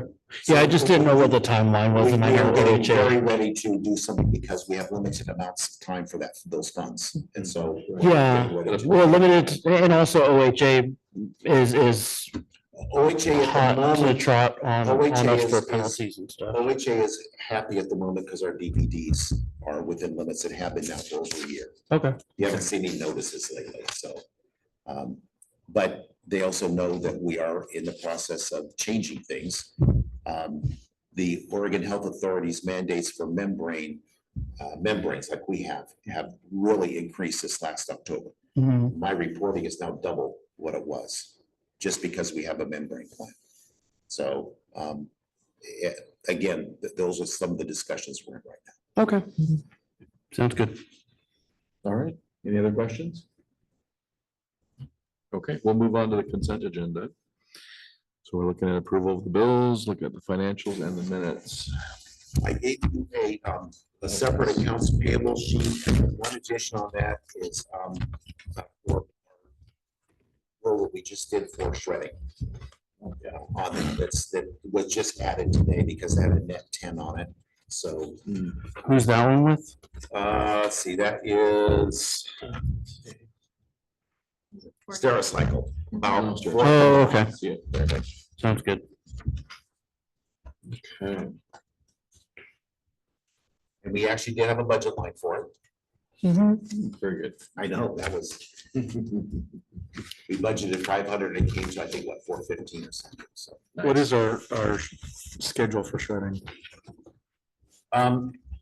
It has always been budgeted for yearly, and we will probably do a yearly after this. We just got through this process of moving all of our archives so that we have them labeled as to when they need to be destroyed. So that was done this last year with Naomi Carson, when she was working for us as a temp. And everything that we just got destroyed really goes back probably about 9 years. So we just got rid of about 8 years worth of stuff that should have been, Are we supposed to be like 7 or? where are we? it depends. I mean, personnel's principal, but. Well, everything has schedules. So some things are 1 year, some are 3, 5, 10, signed contracts are forever. That type of thing. So what we have to do is go through and actually go to the schedule, and then we have boxes that have, this gets destroyed on this date. So Okay. that is how we go. through. And do we also do that with our electronics? Electronic records? No, we do not at the moment.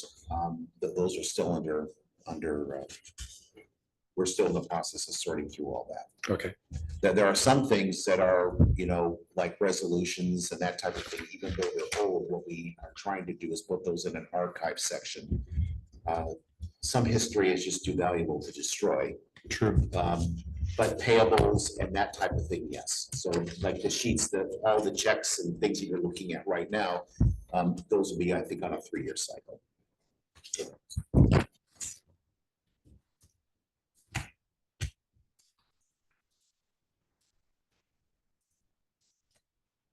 Pretty inexpensive shredding.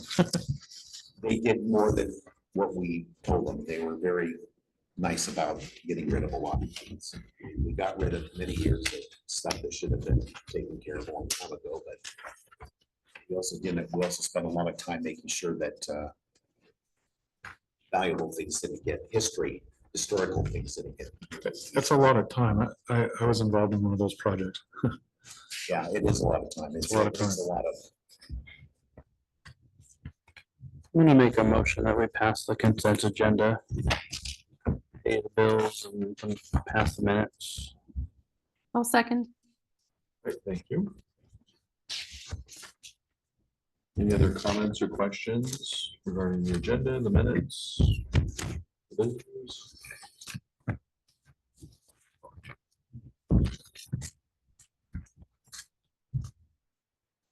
I don't think so. There wasn't too much out of the ordinary. No. No, the largest payment was the quarterly law Law enforcement. enforcement. I didn't see any 6 figures, so. There you go. Okay, are we ready to vote? Or- Okay, Counselor Winter, you ready? Yes, Okay, both, okay. Hey, Counselor Winter, yes. Counselor Cuthbertson, Yes. Counselor Rich, Yes. Counselor Myers, Yes. Counselor Lindner, Yes. Counselor Williams. Yes. Great, thank you.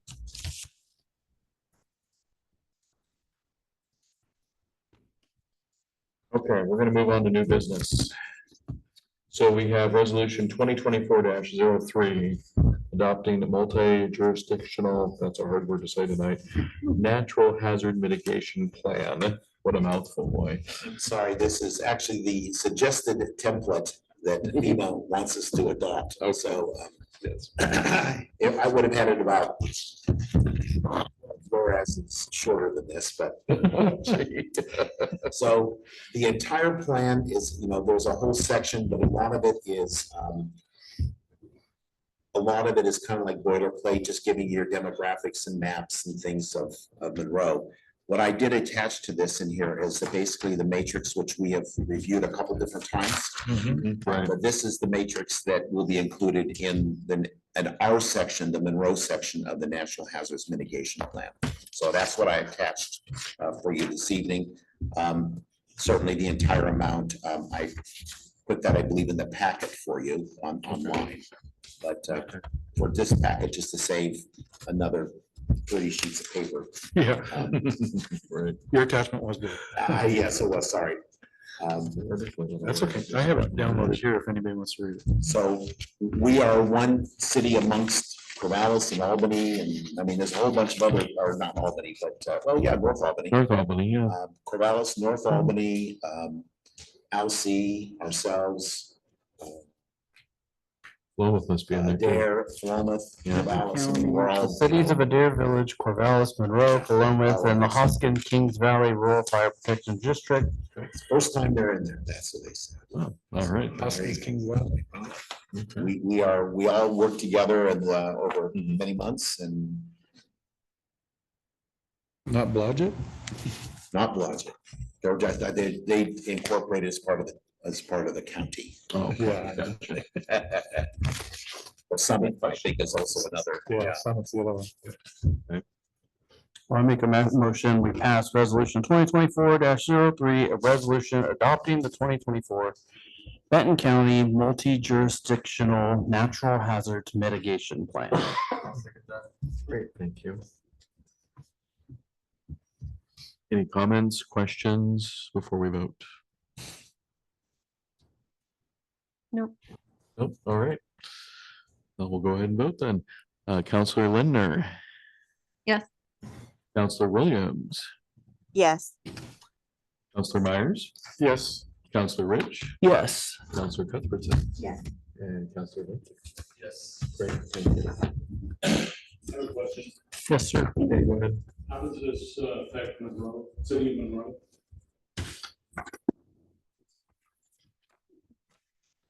The natural hazard mitigation plan. What does it do? It identifies basically our, I'll just say our disaster. Risks and strengths, weaknesses, opportunities, and threats. There we go. A SWOT. It's a SWOT analysis of our city. Do you have one? Yes, it's actually, well, that's what we just approved, was that matrix that develops that part of the threats. And that was also done with the fire district as well. Okay. Which is, I think, where you're going with that. Yeah.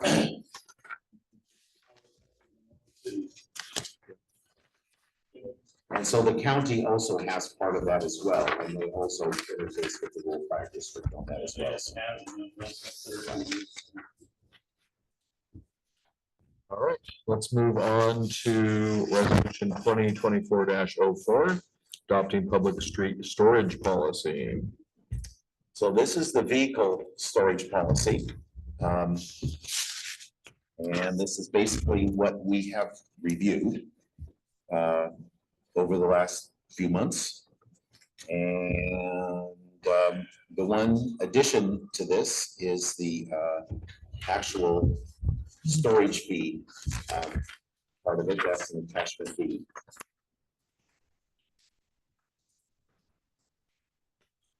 And with that, as it says in here, that fees are established by council through consideration of fees charged by local and regional commercial storage facilities. So that you might want to know what that is. This is what I did. Let me get back to the Zoom folks here, so I'm not leaving the folks on Zoom out of this. Thank you. You're welcome.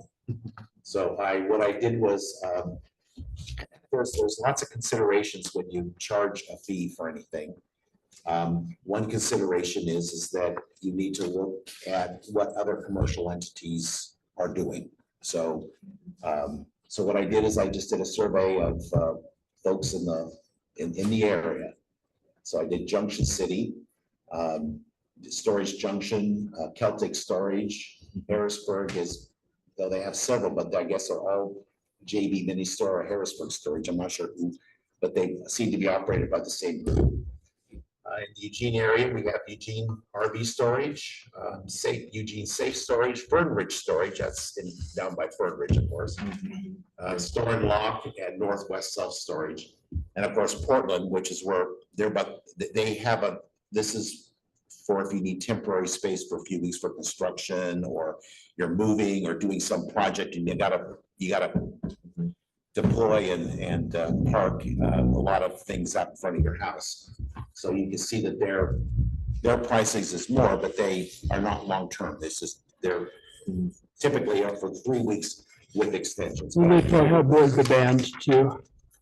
So what I did was for this is I used the lowest of all the ones I could find, which was Celtic Storage, which basically works out to about $20 a square, 20 cents a square foot per month. And so under storage fees, I gave some minimums, some maximums, and down at the example, for instance, you have a permit fee, a 6-month permit fee of $45. And then I gave an example. Someone has a 7-foot wide, 18-foot long vehicle, 140, but our minimum, I decided is 160 square feet. 160 times 0.05 is $8 per week or $32 a month. 1 week is minimum, and you need to prepay And the permit has to be renewed every 6 months, right? every 6 months, and it's not necessarily guaranteed, according to the policy.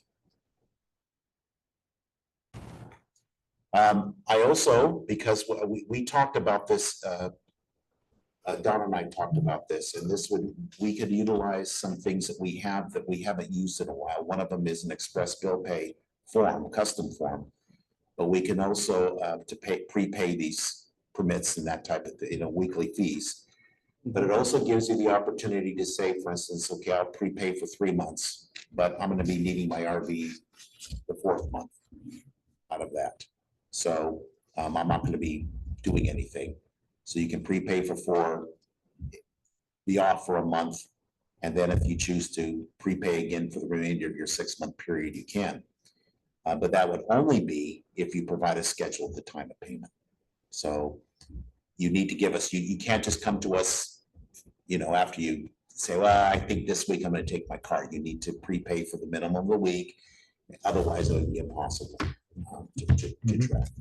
We don't anticipate that more than a half a dozen people in town will take advantage of this. So it's really close to about $500 a year. Yeah. essentially. And we just don't anticipate a lot of folks doing it. No. But it does give folks that have been or have asked about it. And again, these are motor vehicles. They have to move. They can't leak. Can't be resided in. Can't be resided in. You cannot store things in them. I mean, those are all part of our policies. All those policies would be in effect. We basically know the individuals that would want to do this. And so I don't see an issue with it. And it is limited to towns that have a 60-foot easement with 10 feet of gravel on each side, which is basically like your main commercial, those type of areas. Or street stubs. We have several areas that have a street stub, which doesn't go anywhere yet. Sorry, what's a street stud? Those are areas in town that have a street, but they only go maybe 10 feet. And then Okay. because at some point, they're going into an easement, but the development hasn't happened yet, so we had them stub it, what we call stub it out, and an Got it. example would be at the end of 8th Street and Pine. There's 2 Okay. stubs down there. Like the street doesn't go through yet, but it It probably. doesn't go through yet, it's typically used for parking regardless. Got it. Thank you. So like the end of 4th Street. End of 4th Street might be one. Another one would be the end of 3rd Street. Okay, gotcha.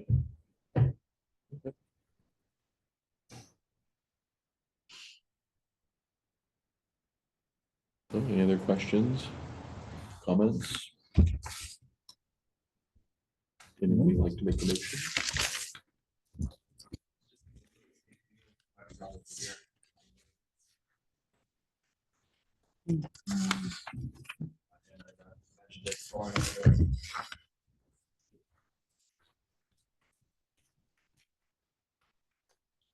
Well, it is certainly less than your commercial spaces.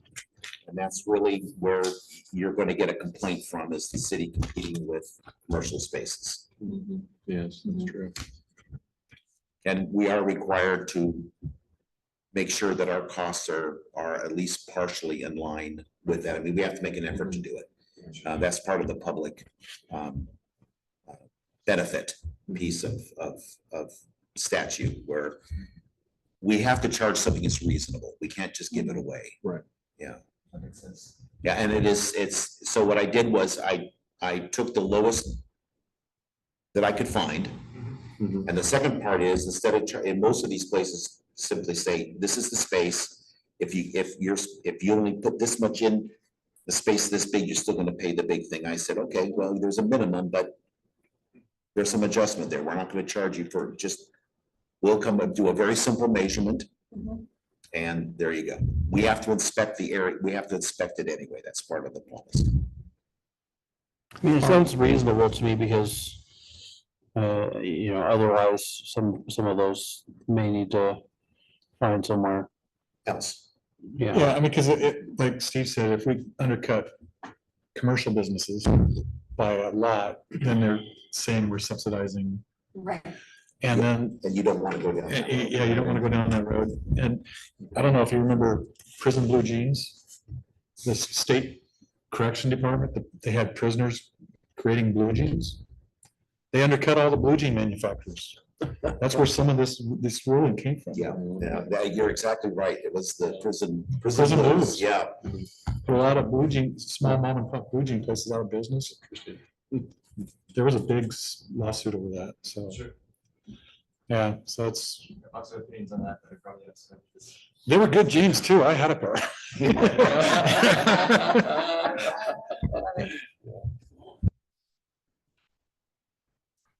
Did somebody make a motion yet? Nope, not yet. Okay.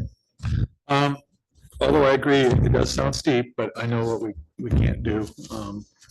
And what we, it's not as expensive as some of the others, so we're staying in line. I will make a motion that we adopt resolution 2024-04, a resolution adopting a public street vehicle storage policy. With the caveat that we always know we can adjust things with resolutions later on. I'll second. Thank you. Any other comments or questions before we go?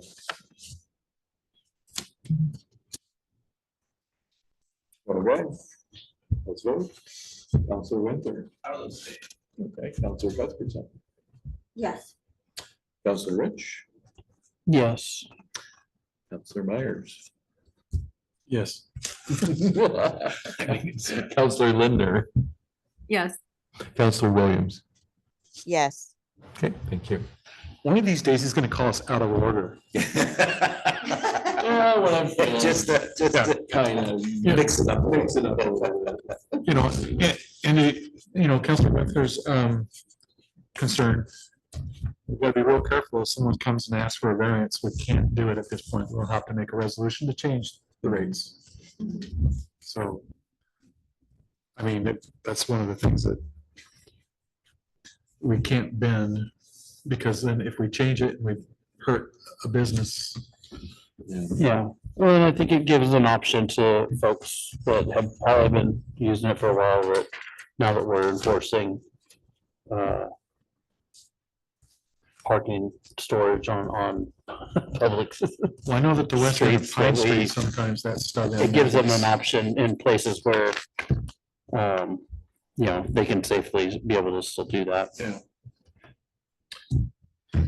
All right, let's move on to 5.4, which is water leak adjustment policy. This is, we're reviewing that. It's in the packet. Yes, so on the very last page.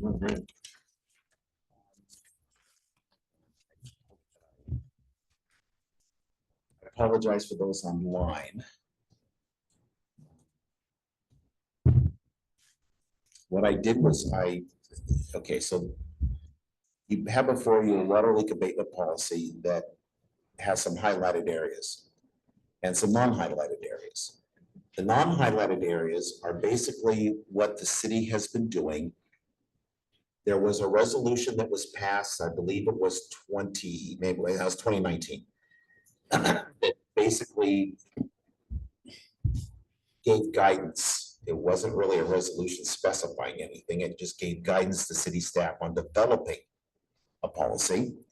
And so what has been kind of enacted and passed down, hand to hand, word of mouth, and in practice is what you see in the non-highlighted areas of this policy. Okay. The highlighted areas are the things I've changed specifically, and these are based upon our observations of working with people with leak abatements and also borrowing from practices from about 8 different cities, which I will also mention that, as an example, Corvallis only allows abatement for underground leaks. Anything else, they do not allow anything, any abatement. If you're in Southern Oregon or Eastern Oregon, where water is a little more problematic, they don't allow it, period. It really seems it's the Willamette Valley, the home of the water, that allows some kind of abatement. But as you'll, at the moment, it was, once a year. Our suggestion, staff suggestion is every 24 months. We also would like to know that that it was certified by a plumber that the leak that they fixed was substantial, wasn't just a small leak.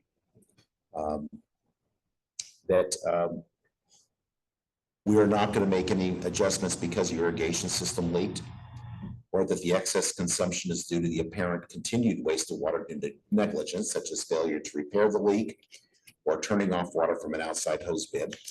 So if your kids left it on, we're very sorry, but that's not the city's issue. Negligence may also include failure to prepare for weather events such as extended freezing conditions. And then the city will only adjust 2 months of water consumption coverage. That's typically what we've been doing, but this just puts it in words. The adjusted portion will be calculated half the water distribution rate that we would normally charge.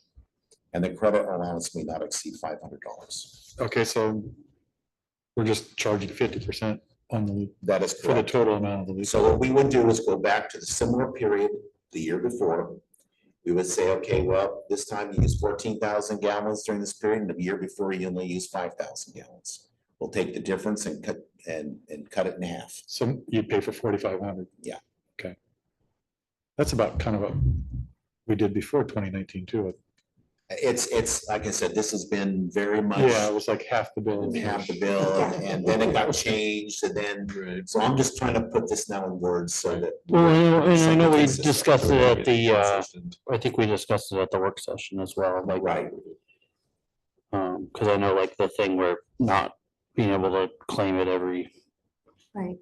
Every other month. yeah. Yeah, there was like, at one time, there was a period where if you had one leak, it was like every 5 years or every 10 years you can, before you had the next one.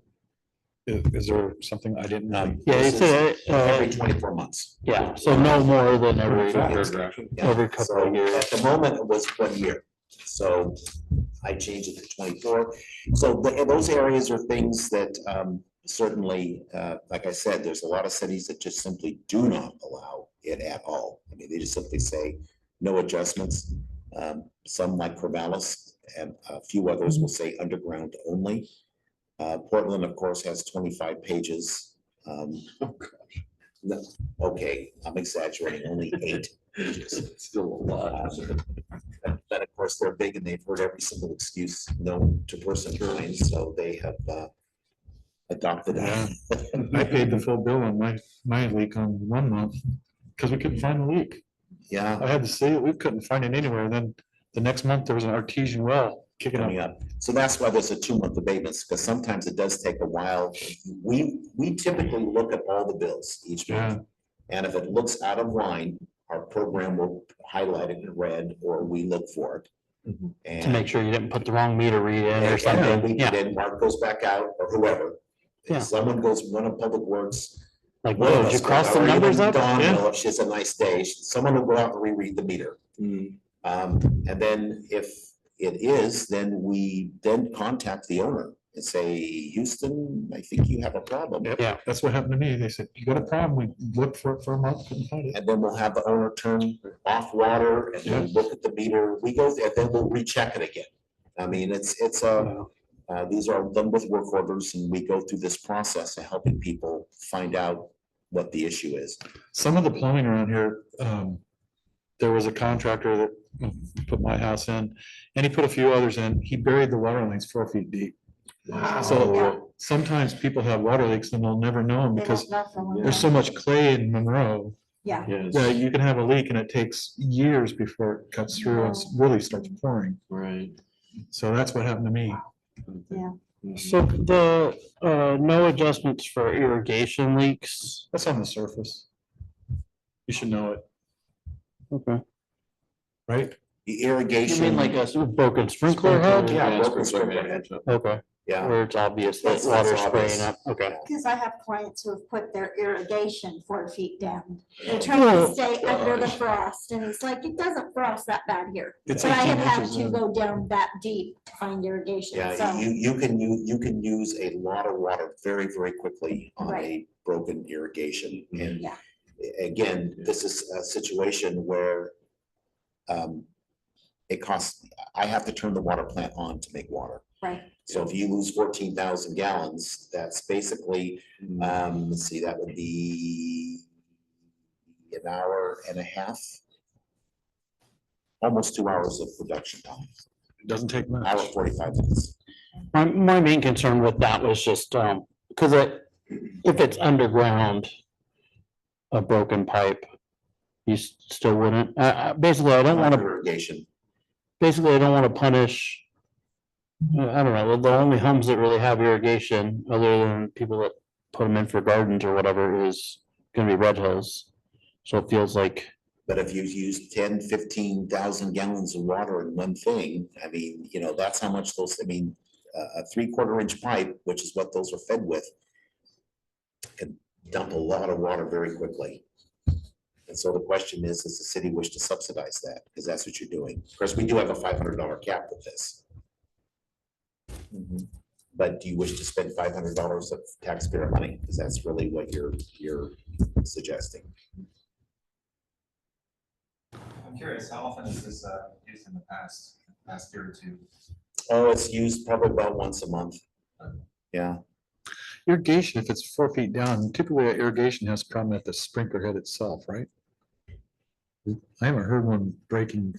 Mine was broke because the contractor drove over top of it after he buried it. Yeah, I've had that happen. Someone's driven over, it. Yeah, Yeah.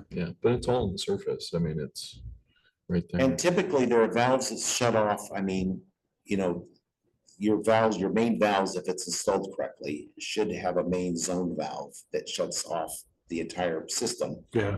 And then, so what typically would happen is your main valve would come on and then the controller will control your zones so that they come on at different times. Right. So that you should have one valve that is shut off.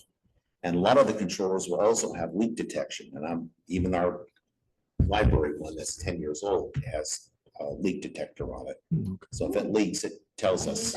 Yeah, I know, It right? tells you that you have a problem.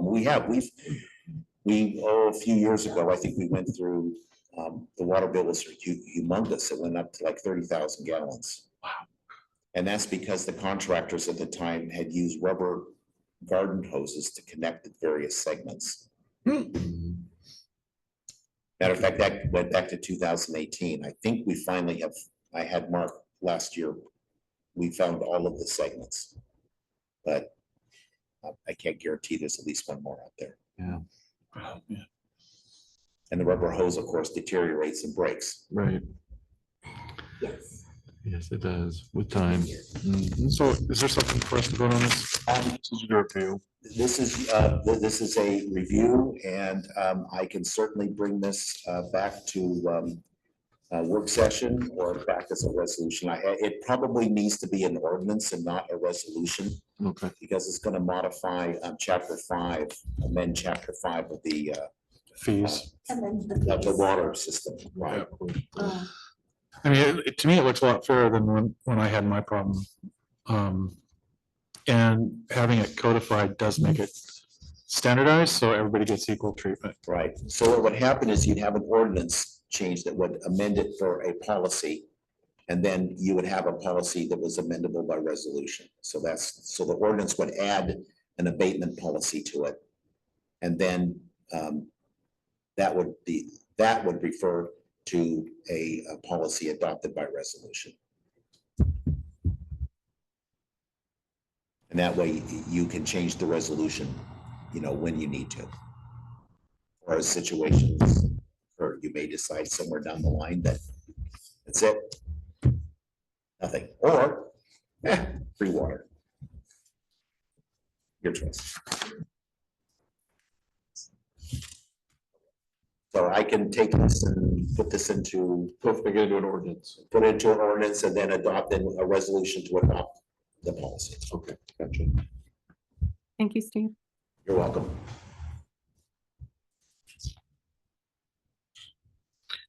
Okay, next on the agenda. So I noticed looking forward to our May city council meeting, it lands on Memorial Day.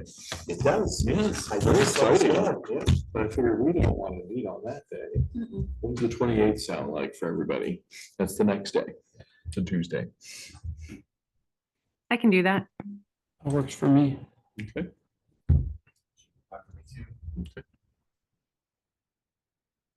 We're talking May. Yep, we're talking May.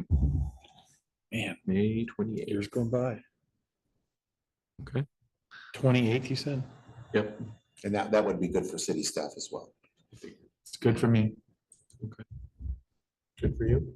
I never really know, but I will do my very best, as I always do. I will zoom in or You're gonna zoom it, huh? try to be here, or Okay. half and half, I don't know, whatever. Counselor Williams, does that sound okay? I'm gonna ditto what Counselor Cuthbertson said. I can't commit fully. I got you. It's fine. We have a little club. It's called Understood. Figure out our schedule. Right, okay.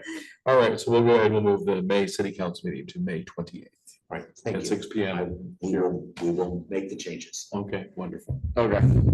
All right, the next item on the agenda, as I promised, I was going to give a review of the festival budget and all of that fun stuff.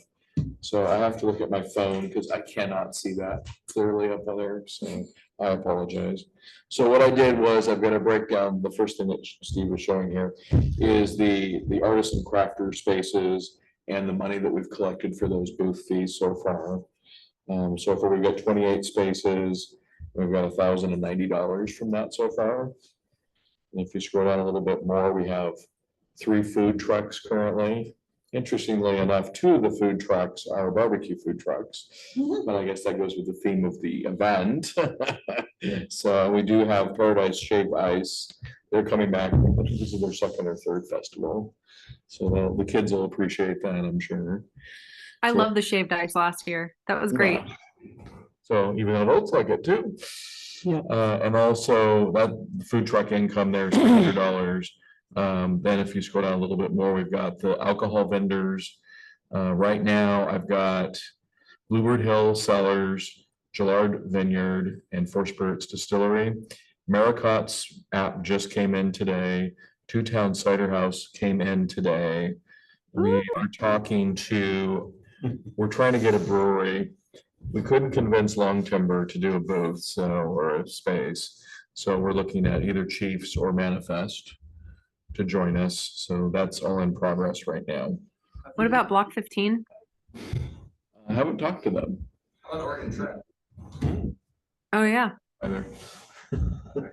Where are all these places gonna be set? Call up and tell them. In- So right Sixth now, Street, we're- like we do? so Those we're- are both in Corvallis, and then Dirt Road is in Philomath, also Dirt Road Brewing. okay. So with the alcohol vendors, the plan is the bus barn. We're getting Okay. permission from Brady Croson. Inside the fence? Yeah, correct. That's where the barbecue competition is gonna be too. They're gonna move the buses out? Yes, of course. Be a lot easier. I was just making sure. That's normally what she does. She moves the buses for us. So it'll be mostly like an adults. So no, it'll Event. actually, so the way the permit is set up, will be able to go in there too. So I know that's been a complaint in the past where folks I can't bring my kid in So and I can't go in, so yeah. we've the permit's been adjusted with OLC. Do they have like wristband things? Oh, that we they have put on? wristbands. Steve can attest to that. Right. Cases and cases of wristbands. Also, if we scroll down a little bit more, sponsorships, Dairy Mart, Dave's Eck State Farm Insurance, Broadley Vineyards, Pacific Hometown Insurance, one of the city's insurance companies. My family is going to make a sponsorship donation, and that's specifically to cover the trolley and the model railroad layout that'll be set up over at the library. Benton Lane Winery, they actually donated a case of wine. We're gonna use that in the barbecue competition for second place, third place, It's sitting in the courtroom. It I know. stares at us. I know, I'm sorry about that. I Gotta don't know where else to put it. And then Four Spirits America, they're gonna donate a percentage of sales. We're working with them on what that percentage is going to be. So that's everything that I've just spoke about. That's all the income we've brought in so far. Expenses so far.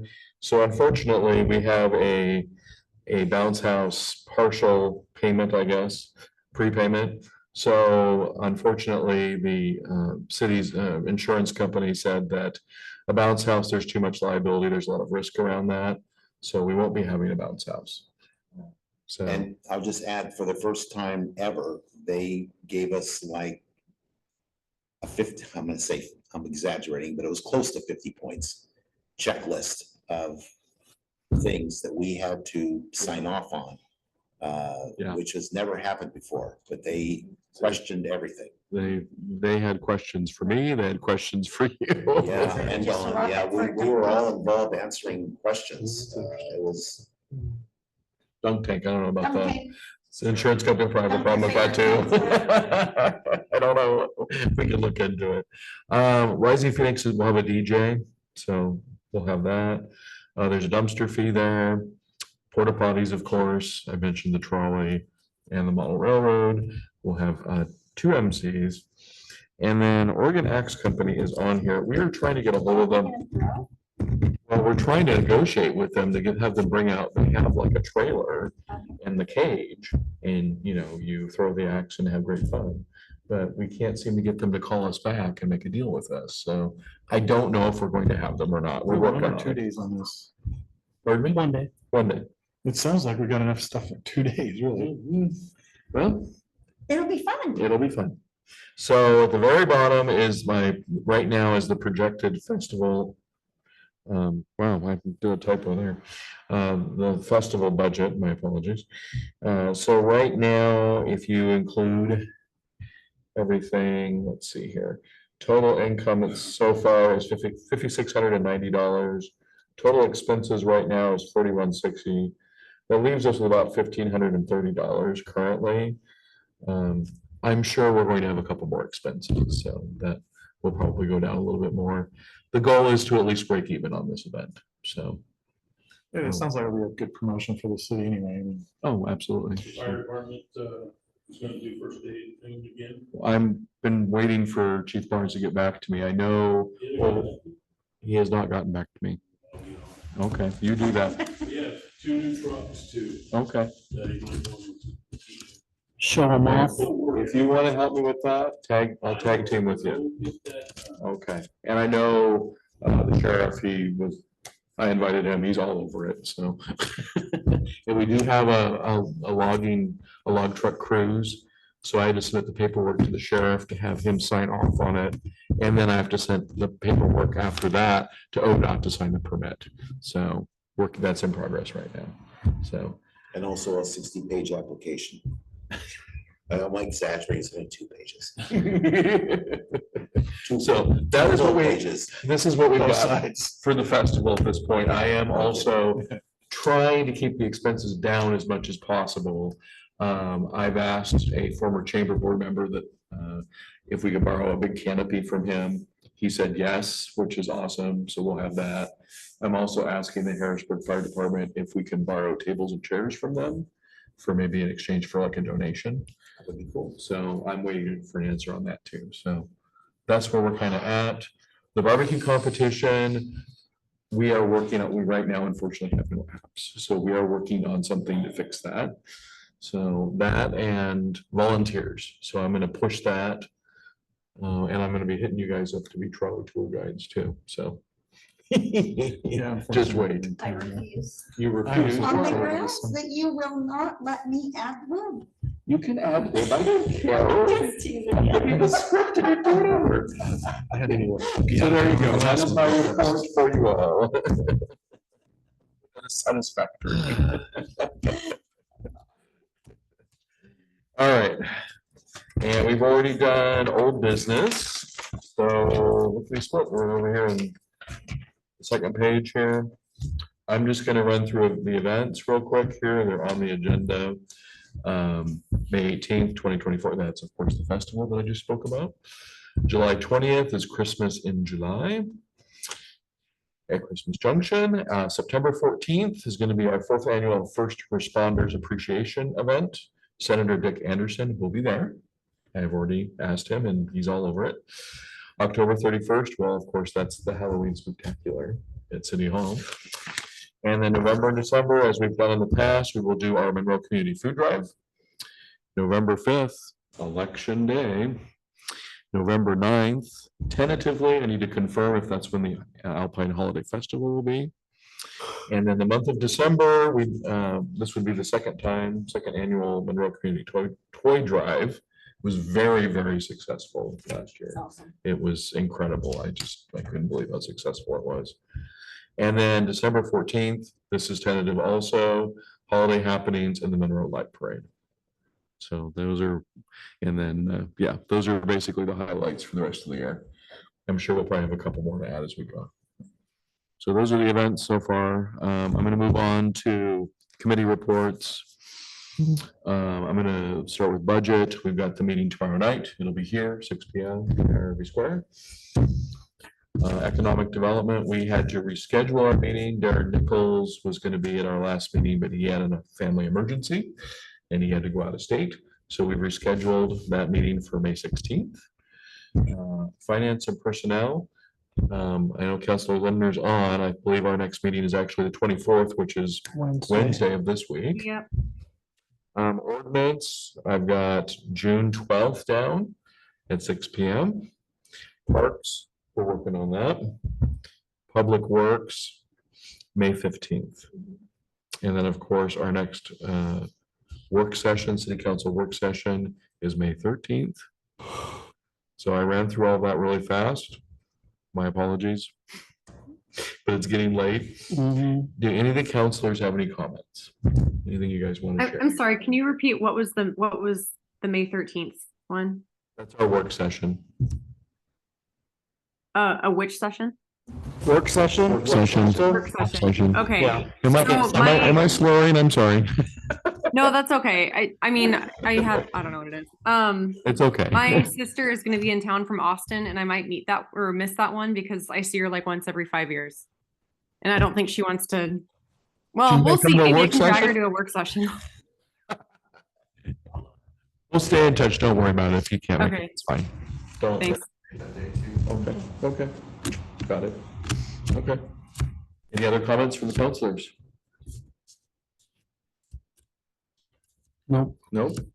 Okay. I think I've said plenty, so I don't have any comments. Any other comments? I think we're done tonight, folks. I appreciate your time. Have a lovely evening.